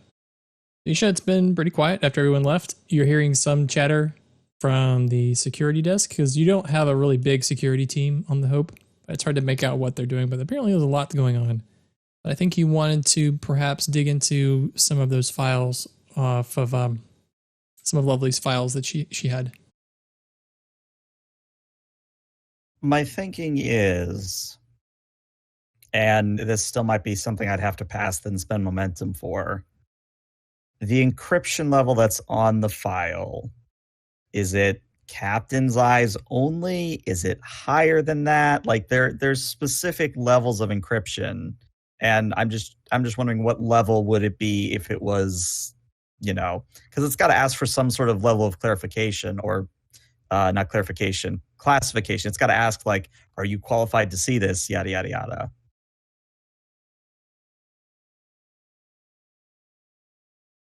I'd like you to make a check to see if you could recognize perhaps where this might have been used before. Sure. Let's do a security reason difficulty of 3. Security reason difficulty of 3. Unless you'd give me ship tactical systems, I don't think I have a focus here. I just checked. I don't think so. And I'm going to give you a complication. The complication is you sniffing around in this file. If you make a mistake, it doesn't mean it's going to be deleted, but it might mean that it will be deleted shortly. I think I will give you 3 threat for 2 dice. And we're just going to see what happens. 4 successes, we get a momentum. This looks like a high security Starfleet intelligence encryption. Well, that's interesting.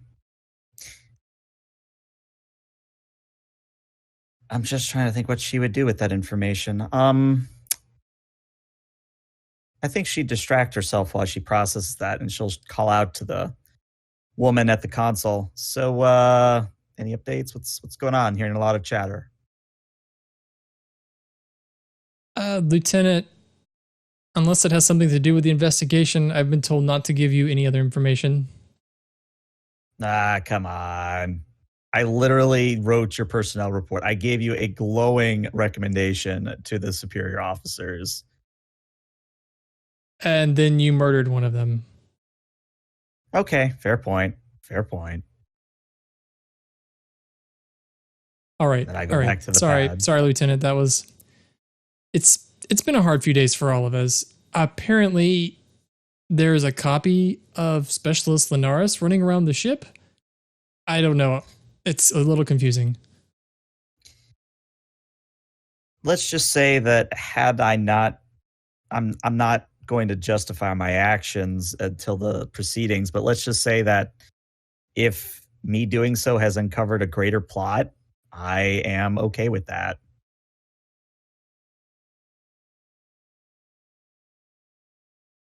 At this point, I don't really know what to believe.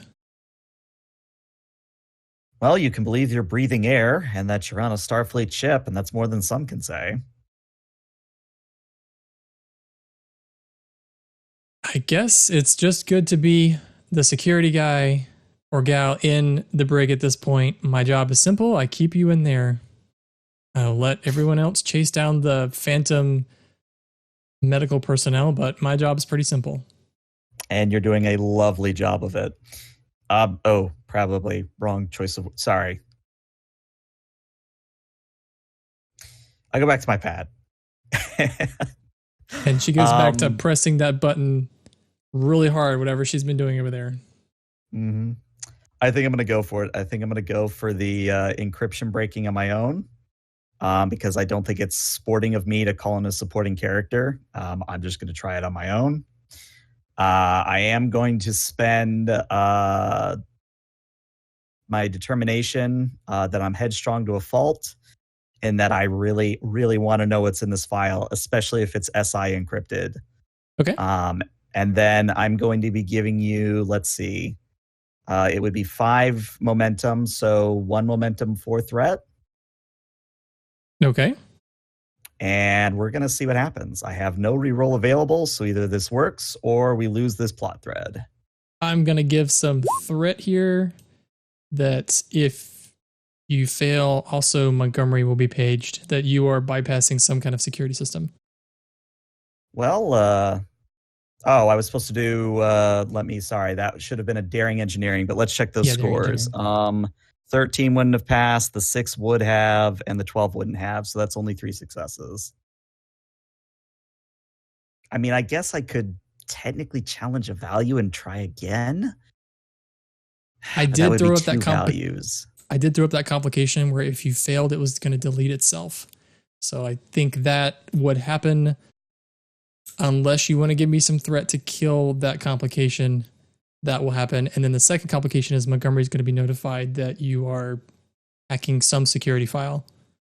Well, that's if I fail. And what I'm saying, though, is if I already used my regular determination to get the 2 free successes. So that's 3 successes at the moment. So if I challenge a value and get another point of determination and use that to re-roll the failures, there's a possibility of succeeding. So I think, and this I think works, she's going to challenge the value that her work must be perfect or else people will die, because apparently her definition of perfect led to Lovely getting killed.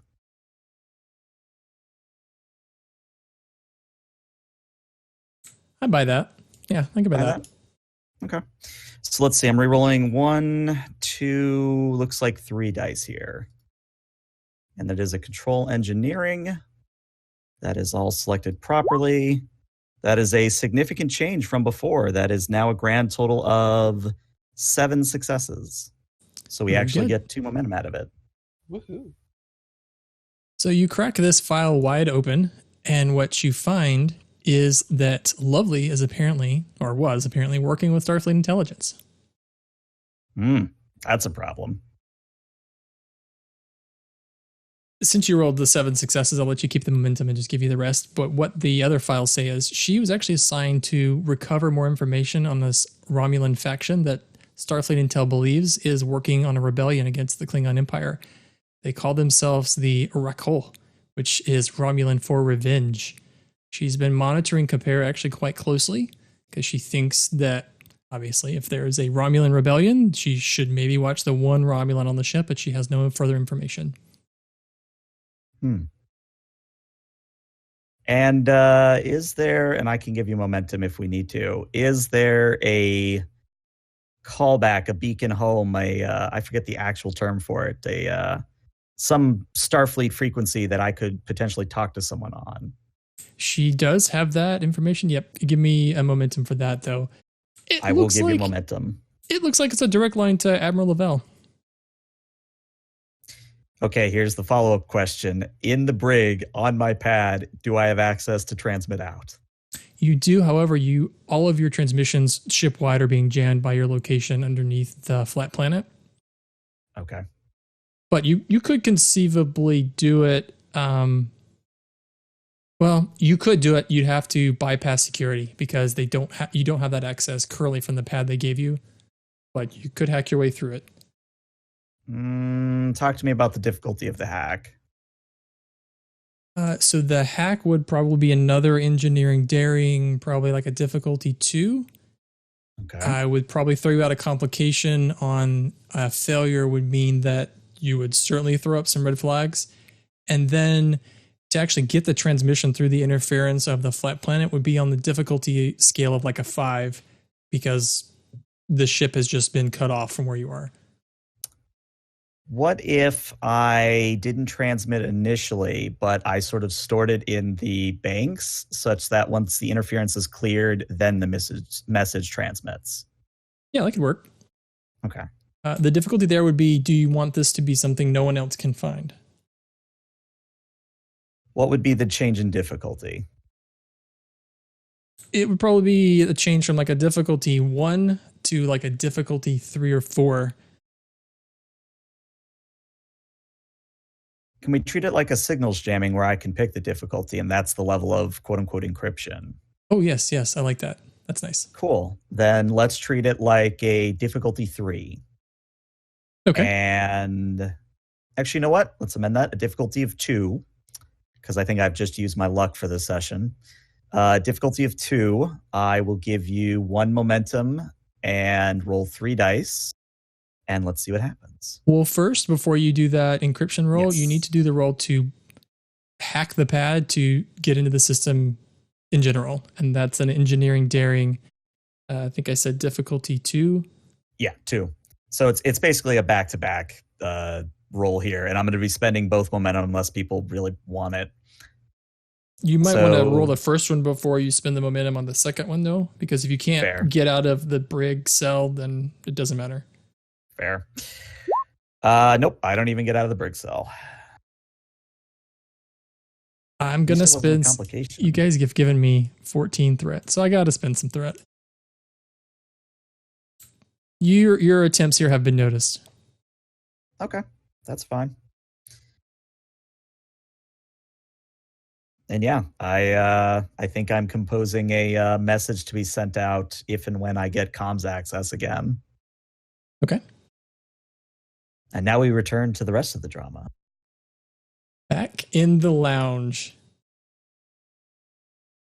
So, Linaris, I think you would know pretty much right away after you tried to do this transport that it didn't work. Well, when you transport him to the main sickbay, you know that the secret's going to be out really fast. Yup.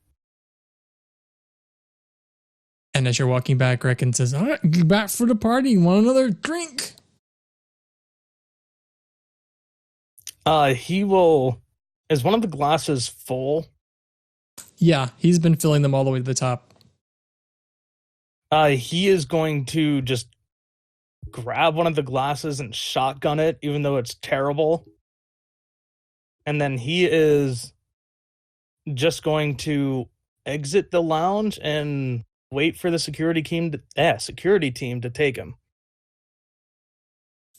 As you get to the door of the lounge, let's say that That's when Ensign Danik comes in with the security team. And sorry, remind me who all was going there. Tuzon and Montgomery, were you both going? Monty was. I think Tuzon was staying in main sick bay. Okay. Yeah. So, Linares, as you get to the door is open, and there's Danik and a whole bunch of security personnel, and they have their phasers drawn. And Danik says, Mr. Linares, I think you need to come with me. And he'll just kind of nod. Would you like to have my hands restrained? I don't think we'll need to do that. Just don't resist. I'd hate to have to hurt you. Of course. And he'll just kind of let the security guards surround him, and he'll just go where they lead him. So, Montgomery, where are they taking Linares? To the brig? Med Bay 2. Med Bay 2? Okay. I will put everyone there in just a moment. As you're being led down the hallway, Grekin is still drinking. As you leave the lounge, you see Grekin still drinking. He has not been disturbed at all by the incident that just happened. Oh, hello, dog.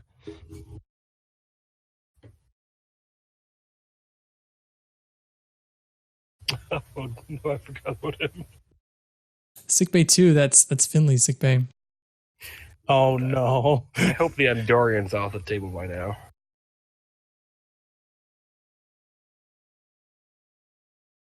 Montgomery, you arrive at the same time the security personnel brings in Linares, and working in the corner is Dr. Finley. It looks like he's looking at something on his pad, and he has a sandwich in his hand, and he says, "Oh, hello everyone.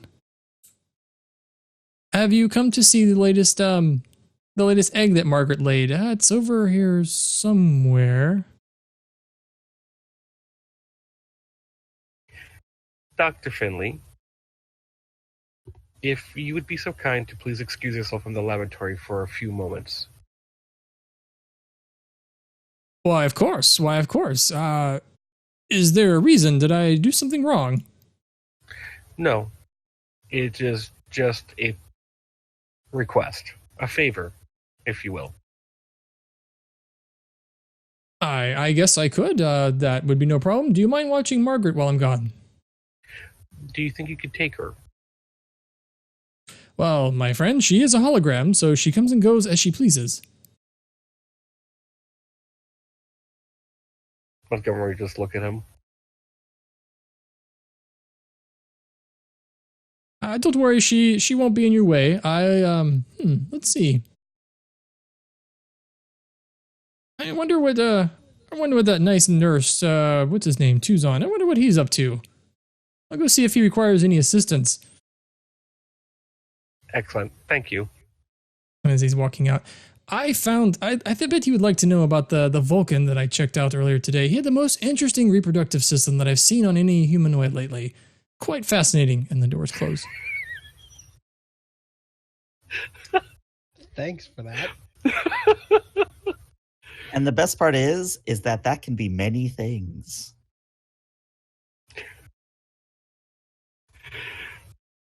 So moving Linares in with some security personnel. Let's drop McGinnis in. And Danik.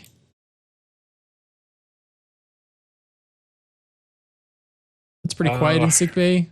The only thing you hear is the noises of Margaret as she's on one of the beds. And then McGinnis, as he's walking in, steps on one of her eggs. Please be more observant. This is... what is this doing in sickbay? Monty's just going to look at Linares. He's going to close his eyes for a brief second and twitch his head, and then smile. He's like, can you tell me what's in the main cargo bay? Or what was? I assume you mean the thing that has now showed up in main sick bay? Correct. Well, for what I can remember, that is the quote unquote, and he'll make like the air quotes with his fingers, real Linares Farrell. Years ago, I'm transported isn't the right word. I was more of a stowaway on the USS Enterprise. I believe it would be the Enterprise D, where I found Valo 2, where the real Linares was. And I didn't have much consciousness then, since I was kind of like this. And I assume he could probably control like dropping his form a bit, and he'll just kind of let his hand become slightly mercurial for a second.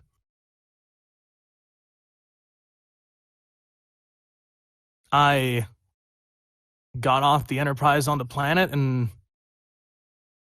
frankly, I latched on to the first thing I could find. And that was the real Linares Farrell.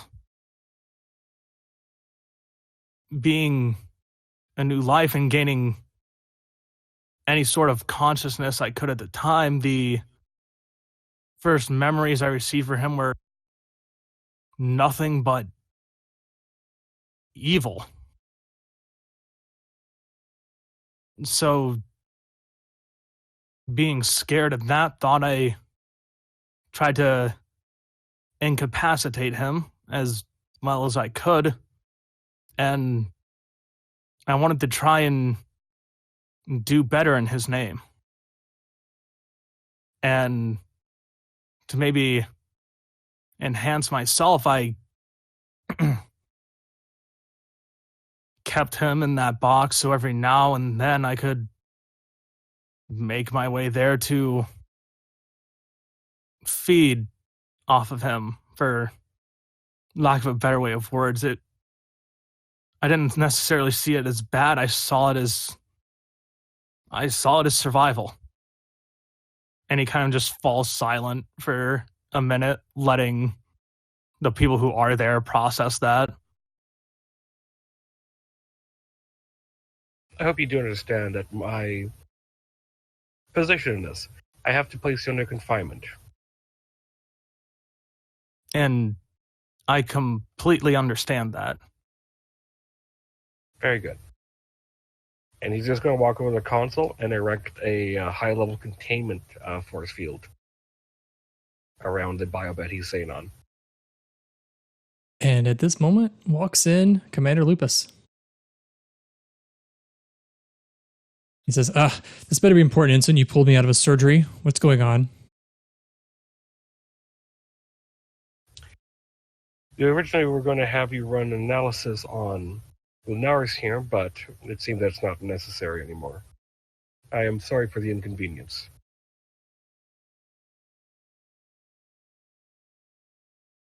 Well, Ensign, if I grew upset off of every inconvenience I experienced on this ship, I would constantly be upset.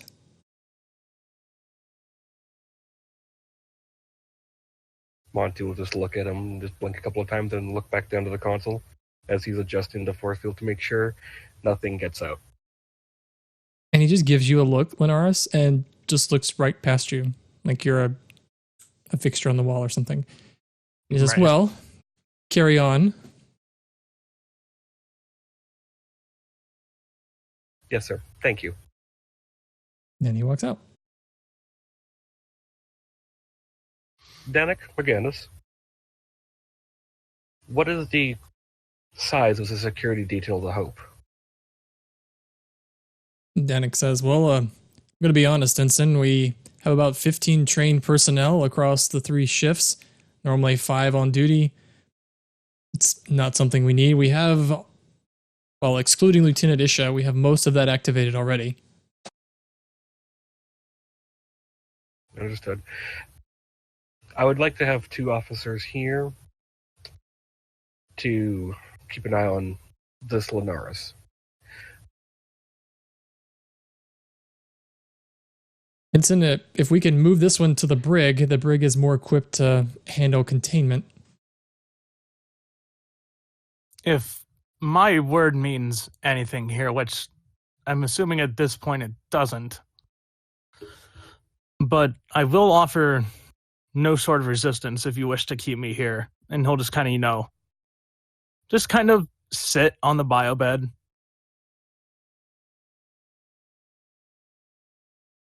The brig would be a beneficial area, but the sick bay has its own power supply.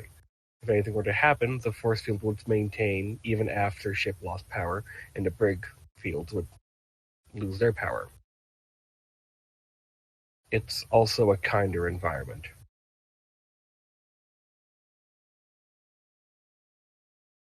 And if I may speak again about the impending trial of Lieutenant Isha, and he'll kind of look to, I'm going to assume the person with the highest command is probably Ensign Montgomery. Yeah, in terms of the command structure of the ship. I think they're all ensigns, but Montgomery, just by nature of being a senior officer, has the higher authority. About the charge against Lieutenant Isha for conspiracy to mutiny on the ship. You're the prosecution, correct? I am. When I talked with her briefly before, well, all kind of waves both his hands around this happened. She spoke to me briefly about. Actually, let me ask ELH just to be sure. Isha did tell Linares a bit about the stuff with Lupus and Lovely, correct? I think I mentioned it in passing. I was like, while I was looking at Lovely's connections, yada, yada, yada. Yeah. And you, because I had asked about if you thought it was linked to that, and then you said, like, that has yet to be seen, yada, yada. Mm-hmm. Gotcha.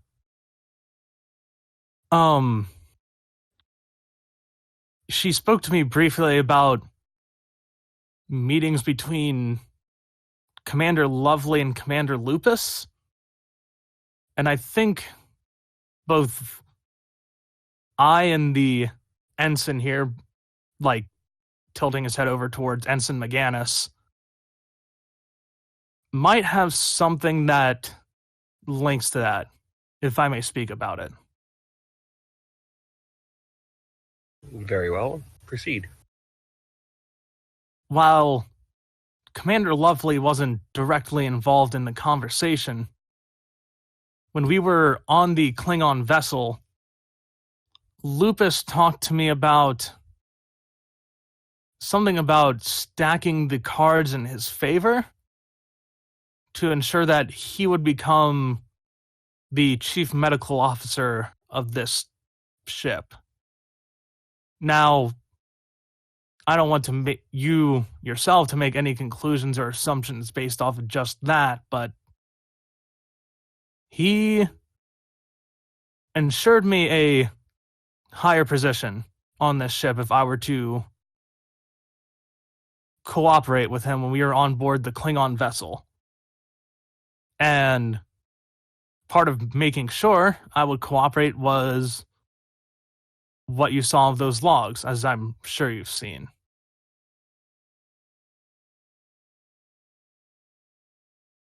Very well. I will look into this after the hearing. Anything else? No, that's it. And he'll just kind of just take his place back on the bio bed and just kind of sit there. He'll look at you for a moment and give you a smile, then close his eyes again. A little twitch of his head and his face goes neutral as he walks out.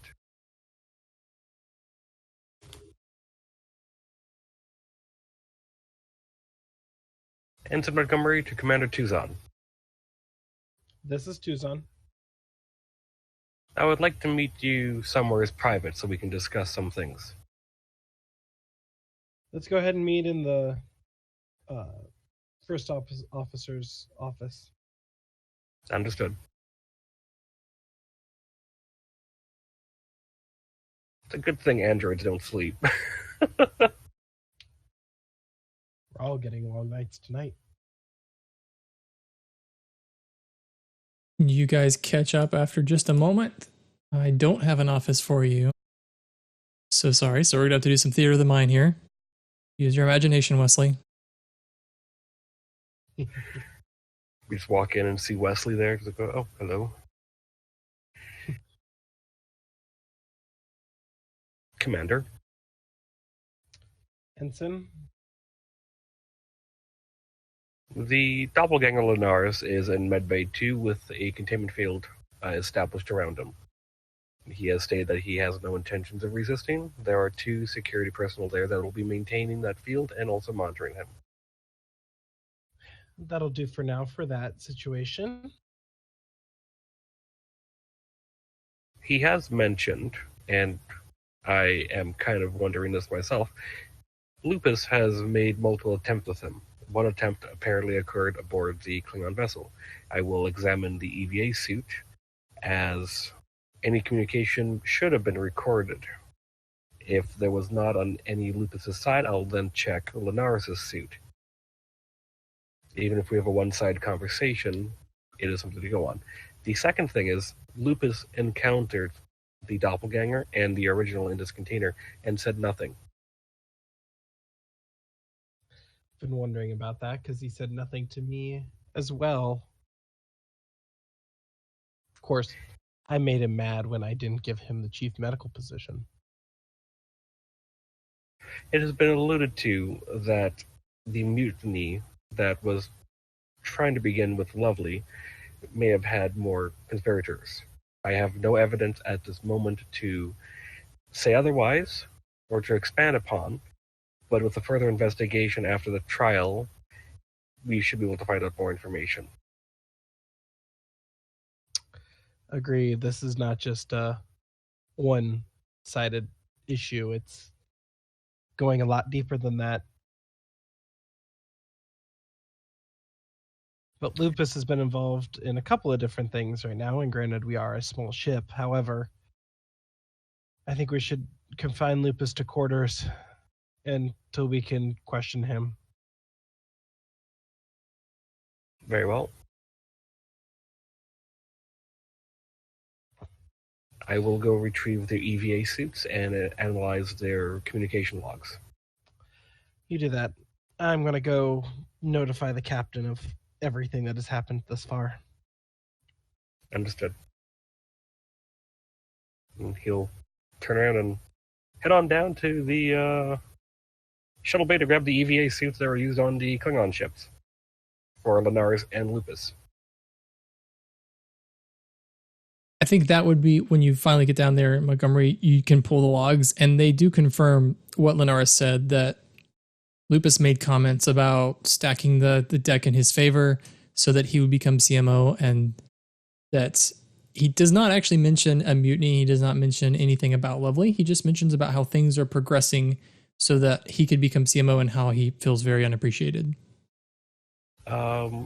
All the trips to the cargo bay that he's made, especially the one where he was talking with Linares, is the audio intact with that? Yeah, the visits to the cargo bay, yeah, the audio is intact. Okay, and since the shuttle bay has been used on the cargo bay has been used so often, are there any other audio logs from? Am I aware of the visits between Lovely and Lupus in the cargo bay? Yeah, I think Isha showed you that. All right. Do I hear the audio logs from those? Yep. And how many of them are there? There's really only one, and that's the one I talked about where Lovely and Lupus show up together in the cargo bay and they exchange a pad, and then Lovely says to the effect that she's not going to let the captain put the ship in danger again. Can I track that pad's movement up until I can't anymore? I'm guessing it went into a quarter somewhere. Yes, you can. So it looks like the pad there's data entered in it from Lupus, and then it's exchanged to Lovely, and Lovely had it on her person when she was vaporized. All right. Where did Lupus copy the information from? Lupus entered the information at his lab at sickbay. Okay. How soon after me talking to Tuzon did he get confined to quarters? I mean, you guys could tell me, but I imagine it would probably be very quickly. All right, so he's not there when I go to his lab. Oh, if you're going to his lab, no, he would not be there. You could access, if you want to see computer logs and stuff, you don't necessarily have to go to his lab. You could do that anywhere. I want to go there just to see if there's anything like again off system that maybe he was keeping, or that I want to try and find out what information he put onto this pad from his terminal. Or did I misunderstand it? Because you said he entered something in from his terminal to the pad. Yeah, you could check that at the place where he did it. Yeah, that could work too. All right. So yeah, I want to find out what information he put into that pad. Okay. And while you're headed there, let's play the scene with Tuzon and the captain.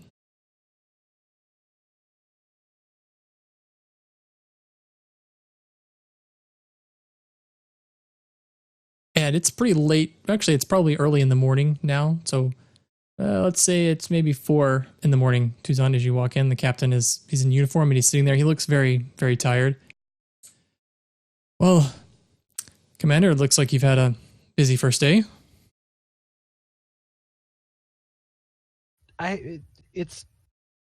We haven't even made it 24 hours yet. It's been a busy first night. So I'm told by Mr. Danik that we have a Silverblood on the ship.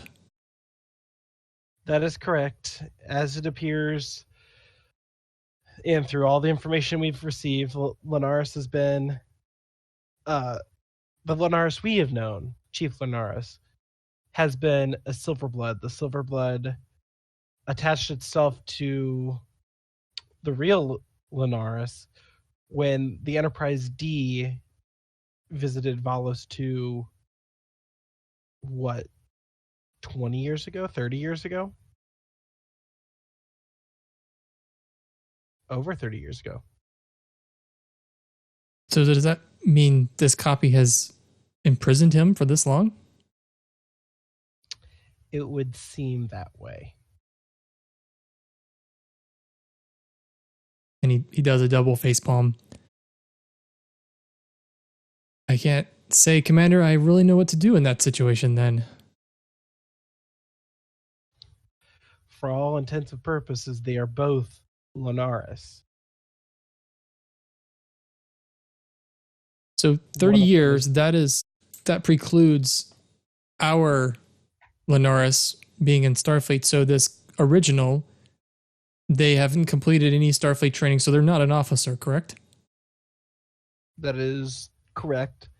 He did state that he was part of the Maquis for a while, and then wanted out, and that's how he ended up at Valos 2.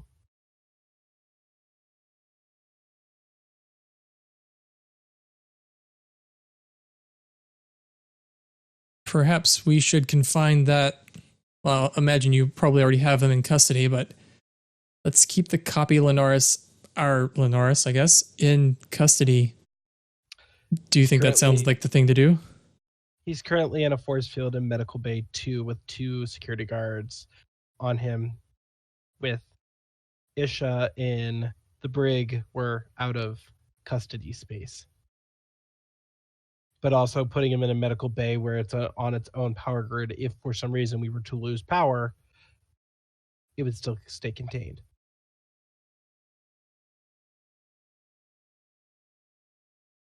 It's a difficult thing to know what to do here because on the face, our Linares hasn't broken any crimes. He hasn't broken any laws. He's been an exemplary officer. However, beside that, he's kidnapped someone for the last 30 years, and he's conspired to hide that from us on this ship. I wish I could overlook that, but that... Commander, we might have a second court-martial forthcoming. I just don't see any other thing to do. That's a crime that can't be overlooked. I agree. Although, how would we even court-martial that? The one that is in Starfleet is the copy. It would be up to the original, using air quotes, to press charges. And, oh, this is a headache. It reminds me of the situation that happened with Commander William Riker from the Enterprise years ago. This may be before your time in Starfleet. He was replicated. A copy of him was created through a transporter accident. That copy was identical to him in every way. I think he called himself Thomas. Well, Thomas, unfortunately, even though he was trained as a Starfleet officer, decided to join the Maquis and became a criminal. Now, the actions of Thomas were treated separately from the actions of William. They were two totally different people, even though they were created, well, they were identical. They were treated and tried separately. That's the only precedence I can think of for this situation. I would agree with that. That's the only thing I can think of.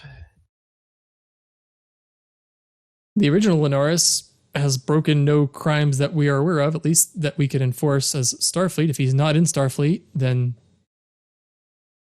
if he has committed any crimes before arriving here, that's not our business. We should watch him, especially if he's a member of the Maquis, but this would be a crime that he committed 30 years ago. If he did those crimes, I think he served the time. Especially being in stasis that long.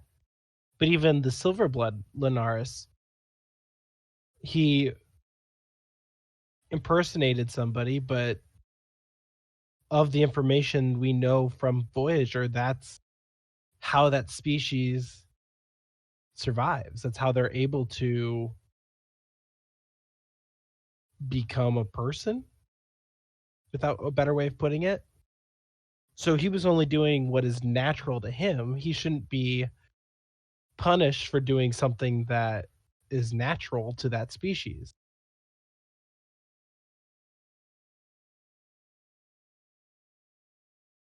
It's a very difficult decision. What do you think we should do?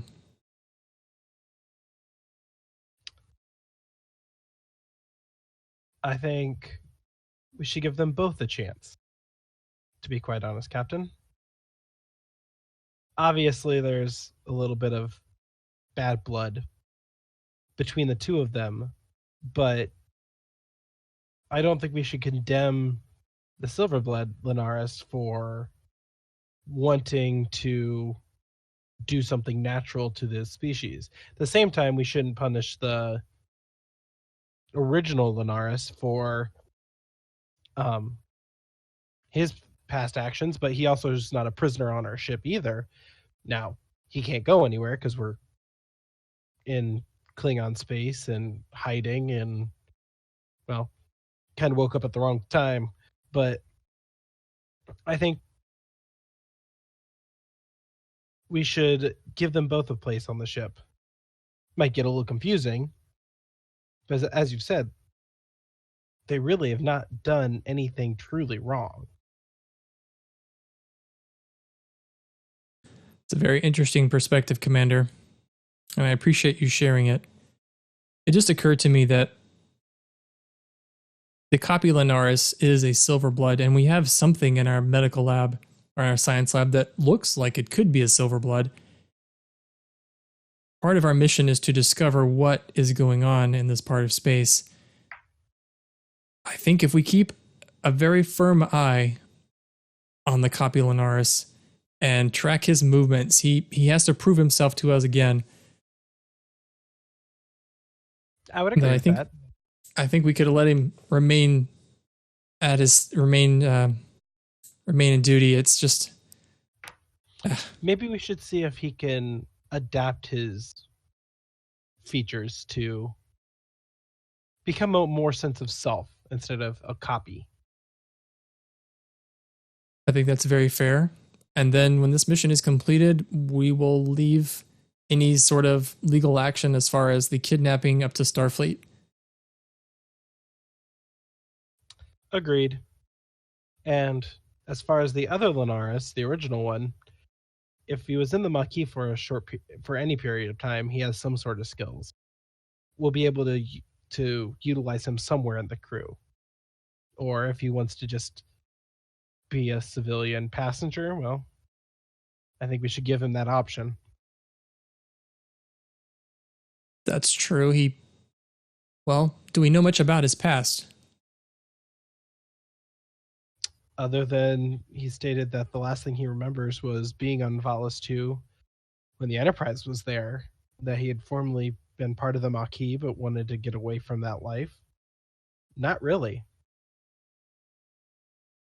Let's schedule some time for him to see Counselor Aaron, and perhaps the two of you can coordinate on how best to handle the original Linares. I imagine after 30 years, it's going to take some time for him to get back on his feet.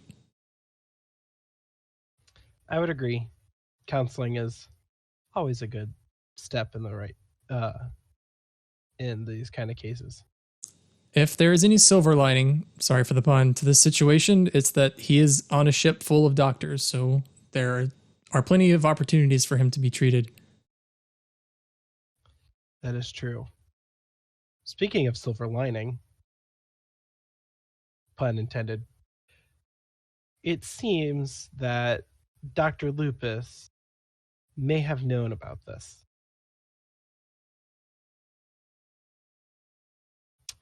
And did not inform me before I was in this position, or to my knowledge, you.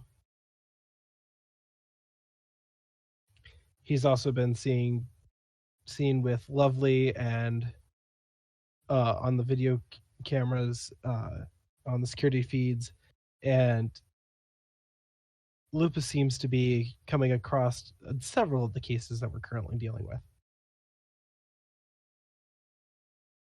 And Williamson rubs his face and he says, "Is it possible, Commander?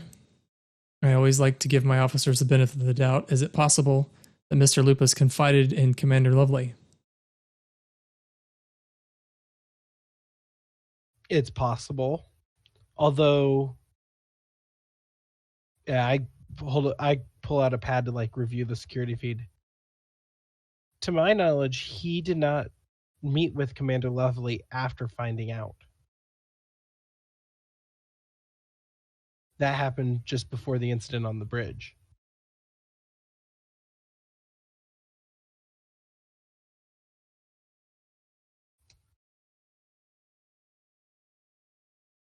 It's tough to think of what he could have been waiting for. Do you have any ideas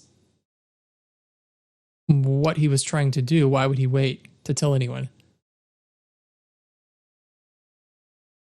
Blackmail?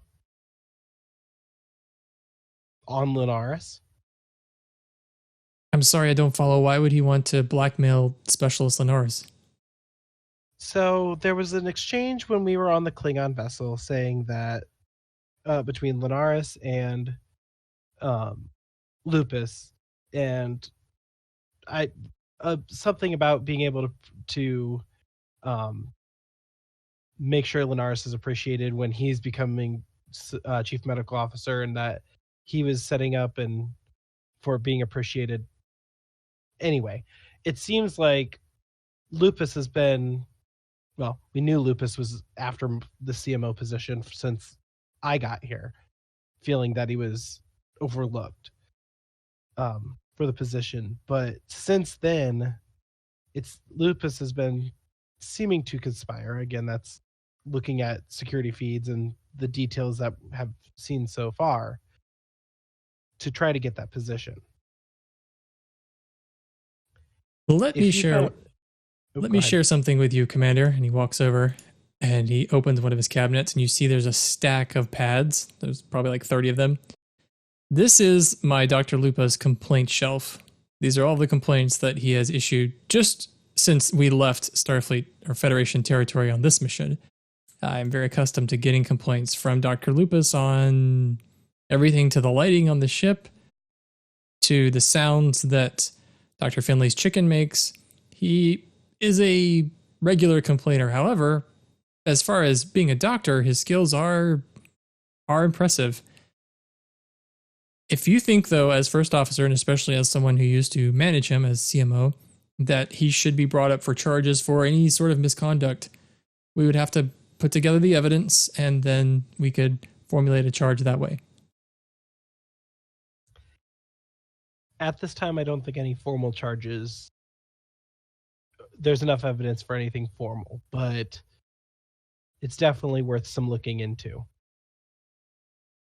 Because the word mutiny gets thrown around quite a bit in these cases. If he was somehow tied up in that plot, then this could go deeper than just what happened on the bridge. Commander, if I can be perfectly honest, the only evidence that I have seen of a mutiny was the evidence on the bridge when Lieutenant Isha stood up and tried to relieve me of duty. I'd certainly be willing to entertain any other evidence, but to my knowledge, that's the only direct evidence that there is. I think some more evidence will be shown during the trial.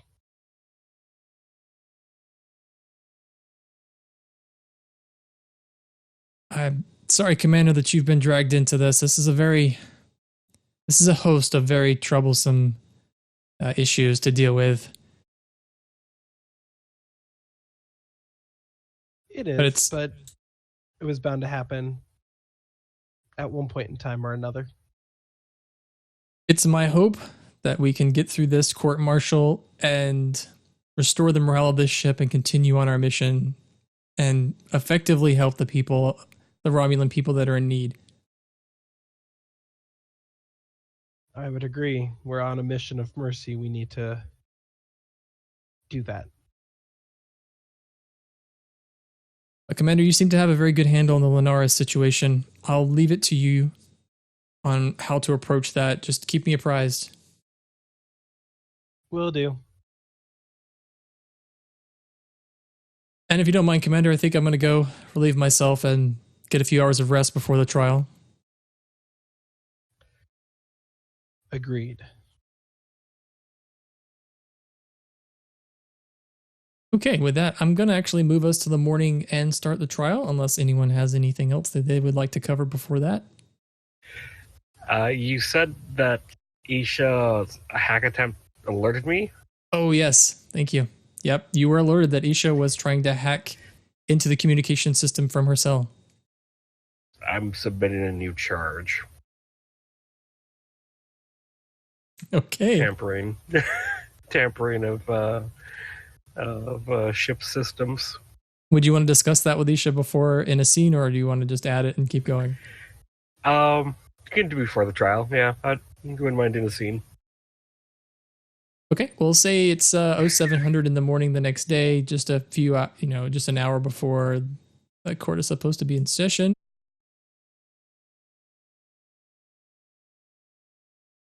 Nisha, as you wake up, in walks Ensign Montgomery. I'll look to the ensign and just nod my head so she can lower the force field. And the ensign does that. She's been standing there all night with her finger on the button. Like I said, emergency brake hologram. And the force field is lowered. Lieutenant? Ensign. Just pulls out a pad and hands it to you. I have added an additional charge to the charges already listed. Last night you attempted to circumvent the restrictions placed on you in this brig and try to access the communication systems. I mean, I can tell you why I did it right here, and you'll remove that charge immediately. Or we can go to court, your choice. What was the reason? I show him the log that I decrypted. And I say, as an addendum to it, I say, I think it's paramount that we get a message to Starfleet intelligence immediately. Due to the circumstance of the planetoid we're underneath right now, we cannot message them. I knew that. My plan was going to be simply leaving a message to transmit once we were away from the interference.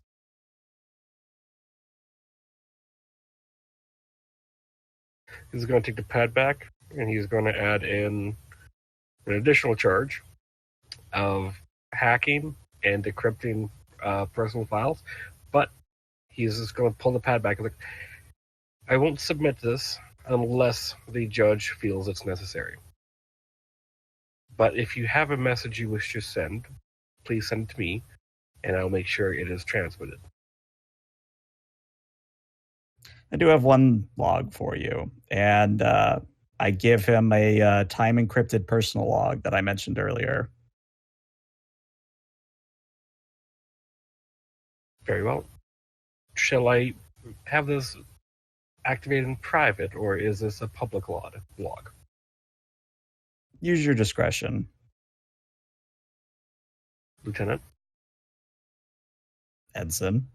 And he'll head on out of the cell and head on out to get ready for the trial.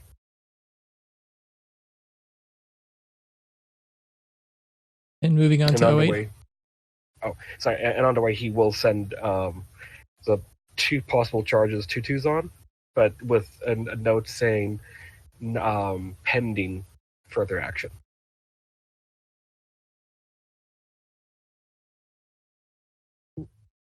I'll get it and go, oh, Lord. Well, let's maybe move to the courtroom part of the ship. Ooh. So it's early morning. And I'm going to take Linaris out of there because I think both versions of Linaris are not going to be walking around by themselves for a while. Is this an open court? It is not open. The only people that can be in it are the people that are going to be called, and perhaps the captain. But you guys are all in your dress uniforms. Isha, you've been escorted here by security. And Tuzon, you are presiding. The charges that we have listed, we need to add the 2 that Montgomery that you want to add. Those are in the court martial procedures doc. That's the first list there. But yeah, Tuzon, I'll let you take it away. This is your show. Oh, boy. All right. We will come to order on this court-martial case against Lieutenant Isha for the following charges.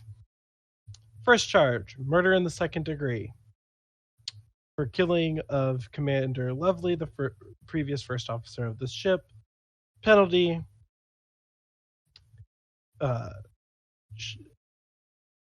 as high as dishonorable discharge and life imprisonment. The second charge, conspiracy to commit mutiny from the events of trying to relieve the captain of duty, with the same penalty as the previous charge. Third charge, conduct unbecoming of a Starfleet officer for discharging a lethal phaser blast in a full room of people, that being the bridge. Penalty being dishonorable discharge and possible jail time. Charge 4, violation of orders.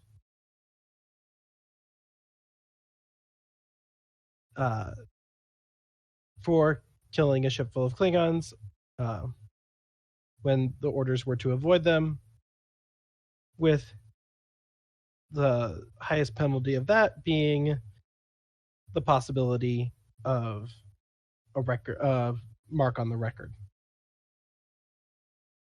Lieutenant Isha, how do you plead on each of these charges? She's silent for a time. And probably about the time when you're thinking of asking her again, she finally answers, guilty on all counts.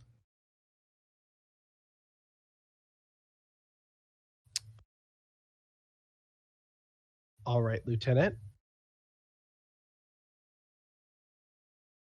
let's start with our opening statements from Ensign Montgomery as the prosecution. If I may, Your Honor, I've just pleaded guilty to all charges. I see no reason why we need to continue with this farce.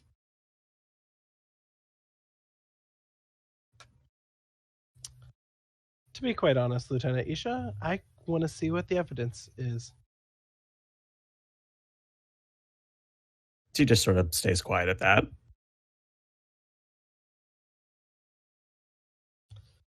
Ensign Montgomery? Monty will stand up and look to Isha and to Tuzon. I was like, I stand before you as the prosecutioner on behalf of Starfleet and the Federation against Isha for the charges that were here listed by the judge. What has happened on the bridge is classified as mutiny. The reasons we do not know quite clear yet, but we do know that Isha fired a weapon and it took the life of our commanding officer. This court case is here to determine her guilt, which she has expressed that she is guilty. But I wish to change the first charge to involuntary manslaughter. And I have evidence to support this. Understood. Ensign, I will take that into advisement.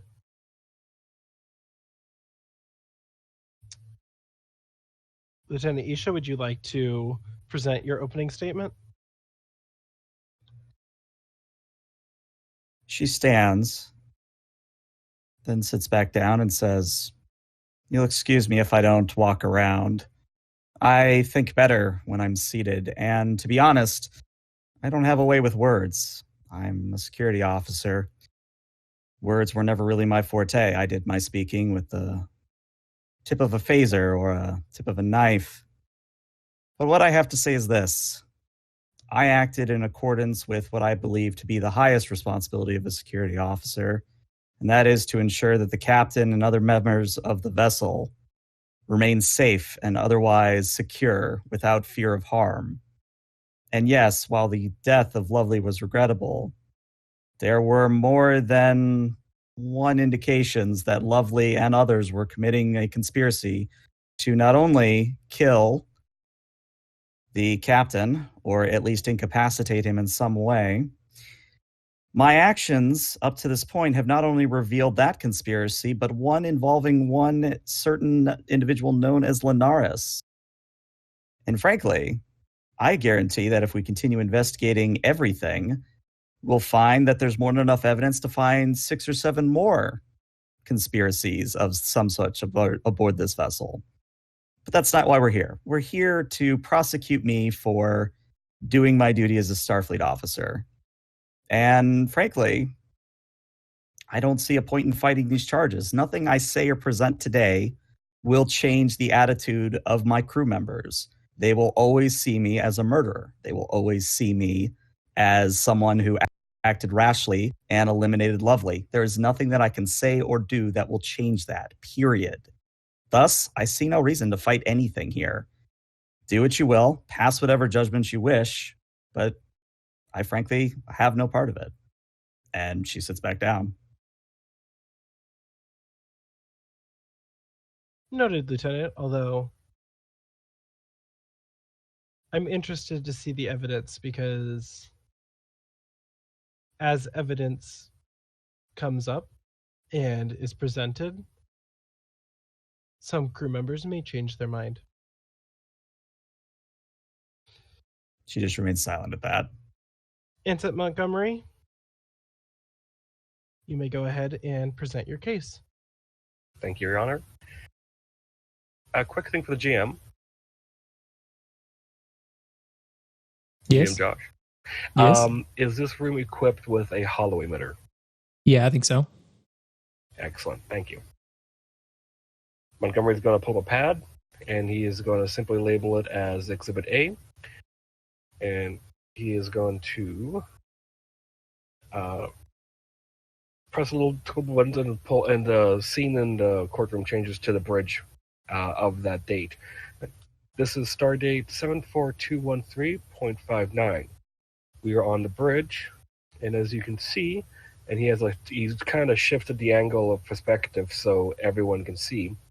Lovely walking around to the console and then palming the phaser off to Isha, and then Isha firing. And he's going to rewind it. He's like, Isha, is that you sitting at tactical? Unless one of you cloned me with another Silverblood, yes. And did Lovely hand you a phaser? She didn't hand it per se, but yes, she did put it in front of me. Let me correct myself. Did Lovely place a phaser in front of you? She did. Did you then pick it up without verifying its setting and fire upon her? I believed I only had seconds to act before Lovely did the same with her own phaser. So you are stating, for the record, that you did not verify the setting of the phaser. I think that's been made obvious not only in my statement, but in pretty much every account of the event, yes. And he's going to play the moment of impact and the vaporization of Lovely, and he's going to rewind it. He's going to change the perspective so it follows the phaser to the same recording that he looked at when he was first examining it to see its history. This phaser could have potentially had a malfunction. It was not checked correctly over its course and left in its charging dock to stay as a full charge.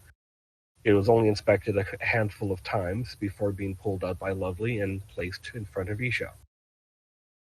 The reason why we should change the first charge is because default, the phasers should set to stun. They should be at the lowest setting. This one reverted to highest. I would like to submit that yes, the incident ended Lovely's life, but it was involuntary. Isha had no knowledge that the phaser would malfunction and disintegrate our XO.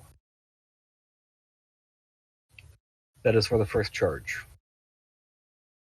The second charge, and he's going to pull up the stardate and load up another hologram of Isha doing her first attempted mutiny. They're like, Lieutenant Isha, is this not you on the bridge? My hair is terrible, but yes. Can you please tell me your reasoning for attempting mutiny on the captain?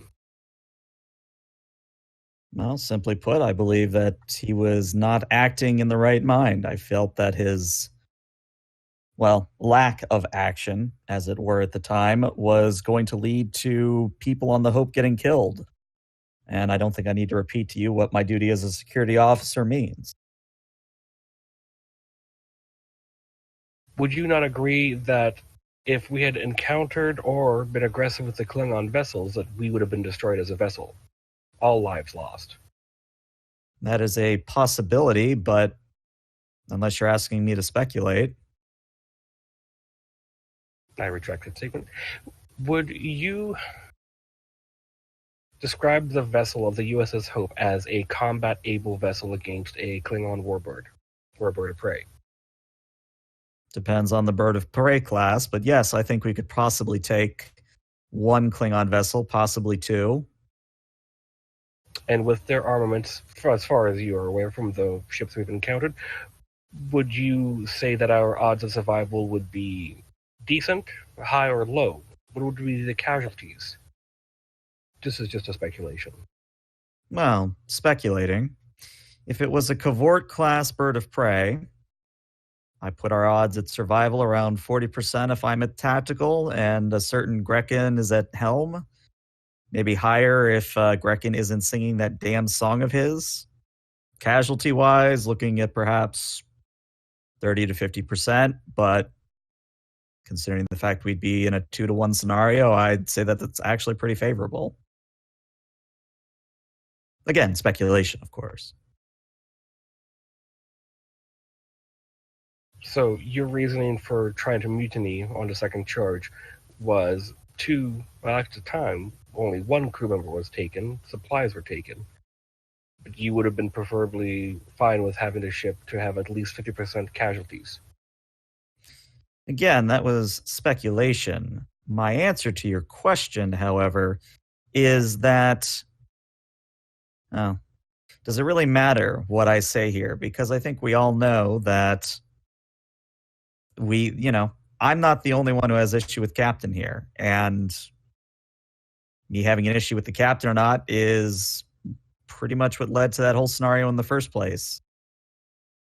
Don't think there's really anything else that needs to be said about that event, unless you're trying to reduce the charge, which, frankly, I don't see why you would.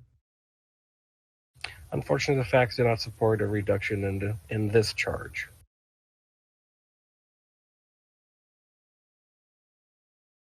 As for the other two,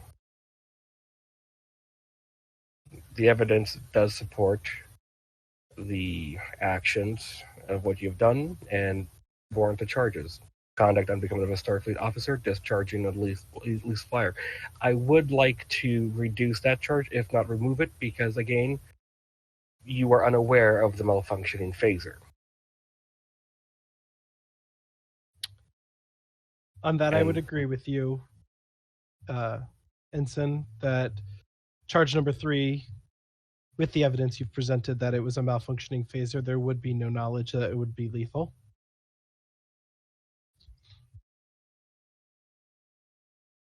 And as for charge number 4,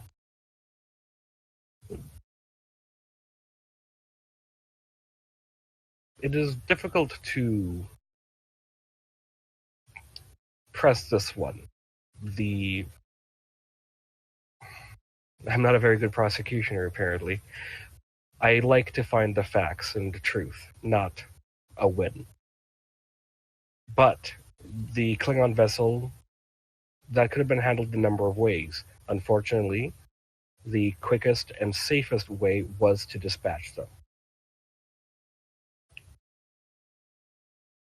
But that is up to your decision, Your Honor. But the main charge is still the first charge. I wish it to be changed to reflect that involuntary manslaughter. It still carries the same penalty, though. I would agree with that, Ensign, seeing as it was not known, as you've already pointed out, that the phaser had a malfunction, that it was not on purpose that this event happened. Charge 1 can be changed to involuntary manslaughter. We will drop charge 3,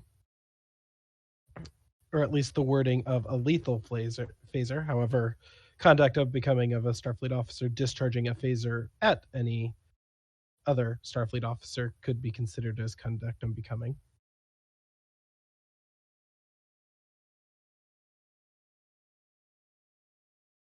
This is all the evidence I wish to present right now against these current charges.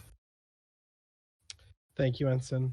Lieutenant Isha, would you like to present your evidence?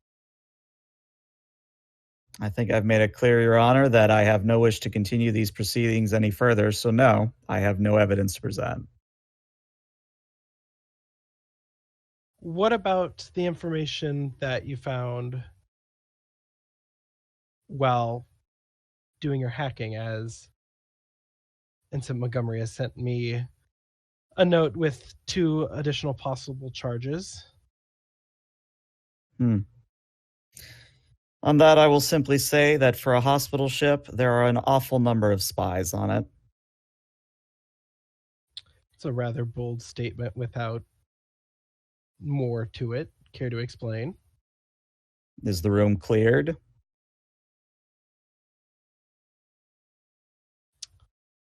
It could be. Well, it could be. Then I think it would be in the best interests of security if the room was cleared. Let's take a few-minute recess to make sure that the room has been clear. And by that, I mean just basically, only those who have clearance are in there. Right. I'd say a few minutes pass and Danik chases off the people. It was mostly people who were going to be relevant, like Nurse Wynn, McGinnis and stuff. It just chase all of them out, so it's just you 3. All right, Lieutenant. To put it simply, Lovely was part of Starfleet intelligence. And she was looking in at I guess you would call it a coup, a resurgence, a Romulan Maquis, whatever you want to flavor it as. They were attempting to keep leads on this Romulan entity that was going to rebel or otherwise get revenge against the Klingons. And apparently, without knowing so, I've disrupted that operation, which is partially why I'm not fighting these charges. If I have disrupted something that Starfleet intelligence is doing, it doesn't matter what you judge here. I'm going to end up in a black site for the rest of my life. Well, that's rather concerning.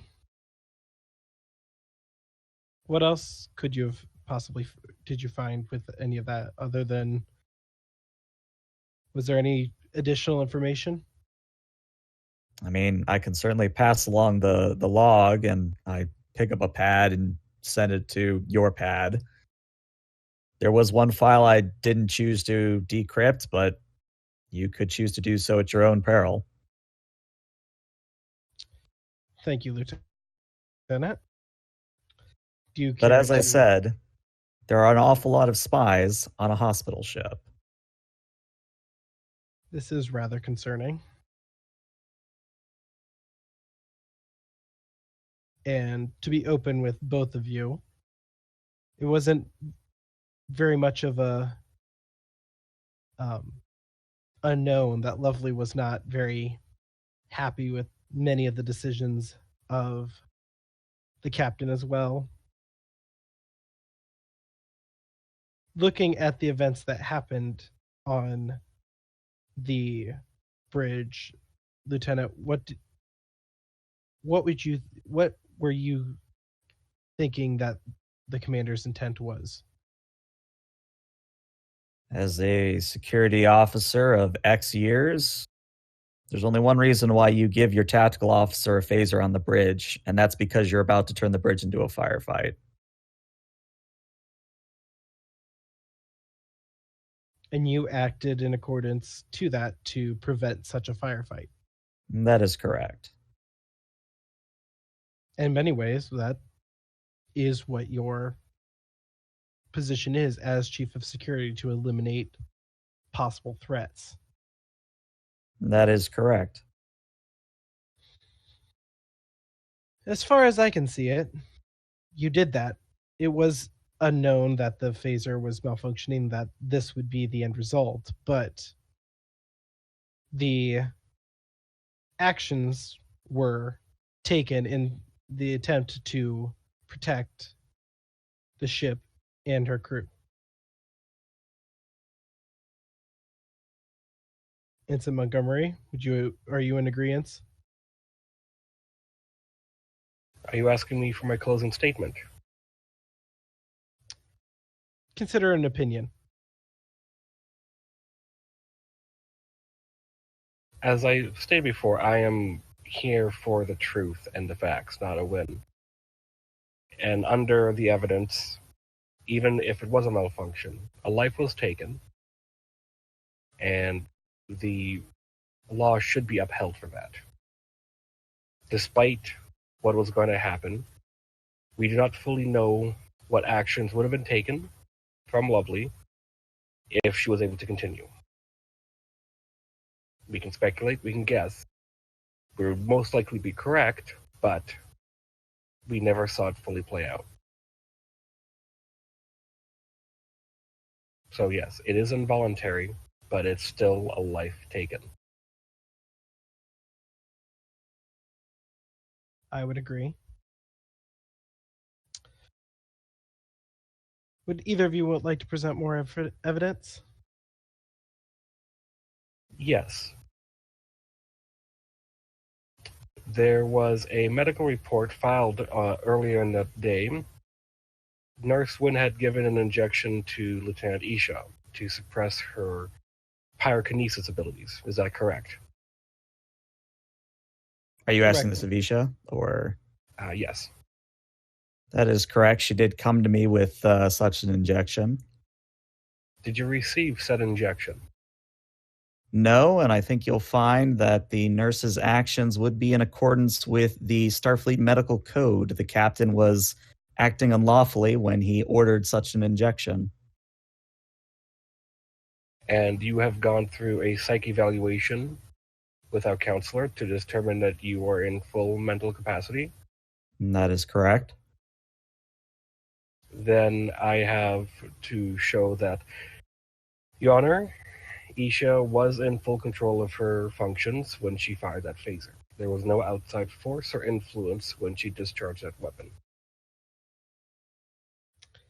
It is so noted.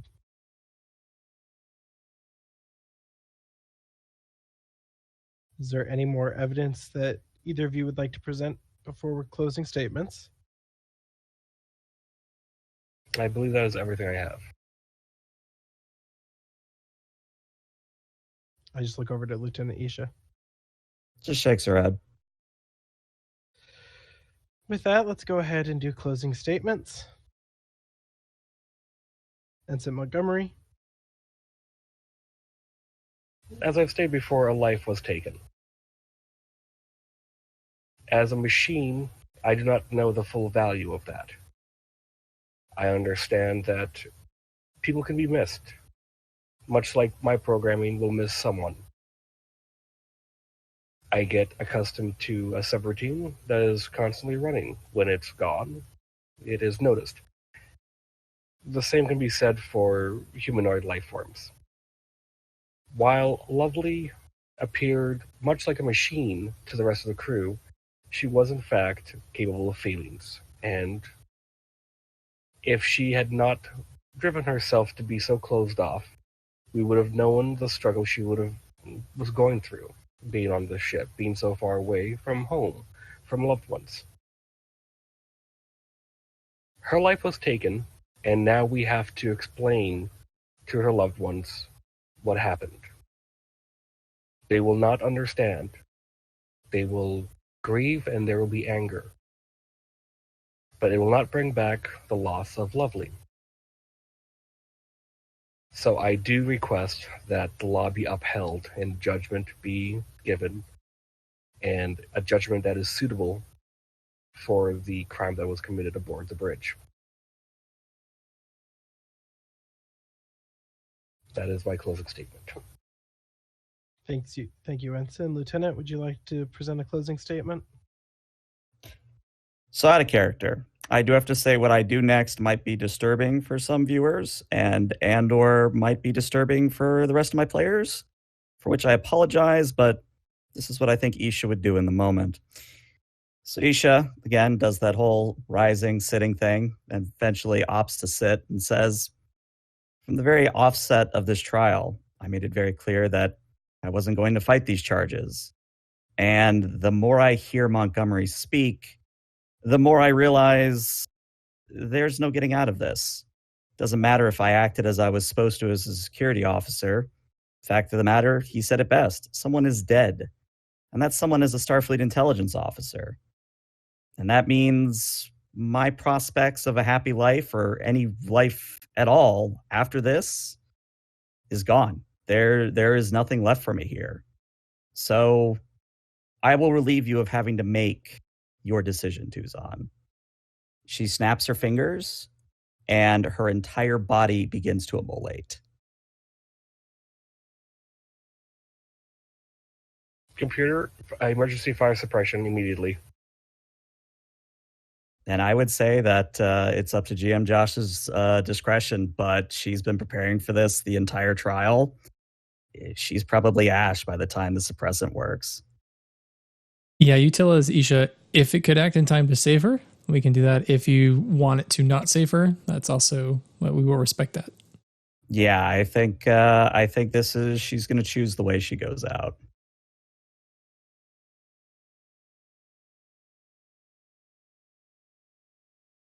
Fair enough. All right, so as that happens, Tuzan and Montgomery, what do you guys do? Imagine this is very fast. Yeah, I'm trying to get the computer system to kick in for fire suppression. I'm getting up to going over to try and help, but if it's happening, it's happening. I would do the same, but her pyrotechnics kinesis goes very quickly. Hmm. Monty doesn't have self-preservation, not like a normal person, so he is trying to like grab hold of her. So he's burning too. Just the outer layer. You're It going to look sounds like the T-1000 by the end of this. Yeah, it sounds like there's no way to save Isha Montgomery. You could still try. You'd probably take a little damage, but that's just for mechanic's sake. Yeah, like ton of cosmetic damage because he has heat. Like he has heat resistance. Yeah, but that's like right. the skin layer is gone, or at least a good portion of it is. Oh, his dress uniform is going to be covered in ash. Don't worry, we'll get a new one. So I'm interested in Tuzon's reaction to all this.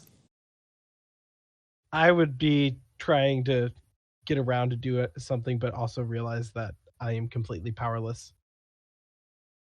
I'd say Tuzon, especially with your medical training, you know immediately when you can help and you know immediately when you can't help.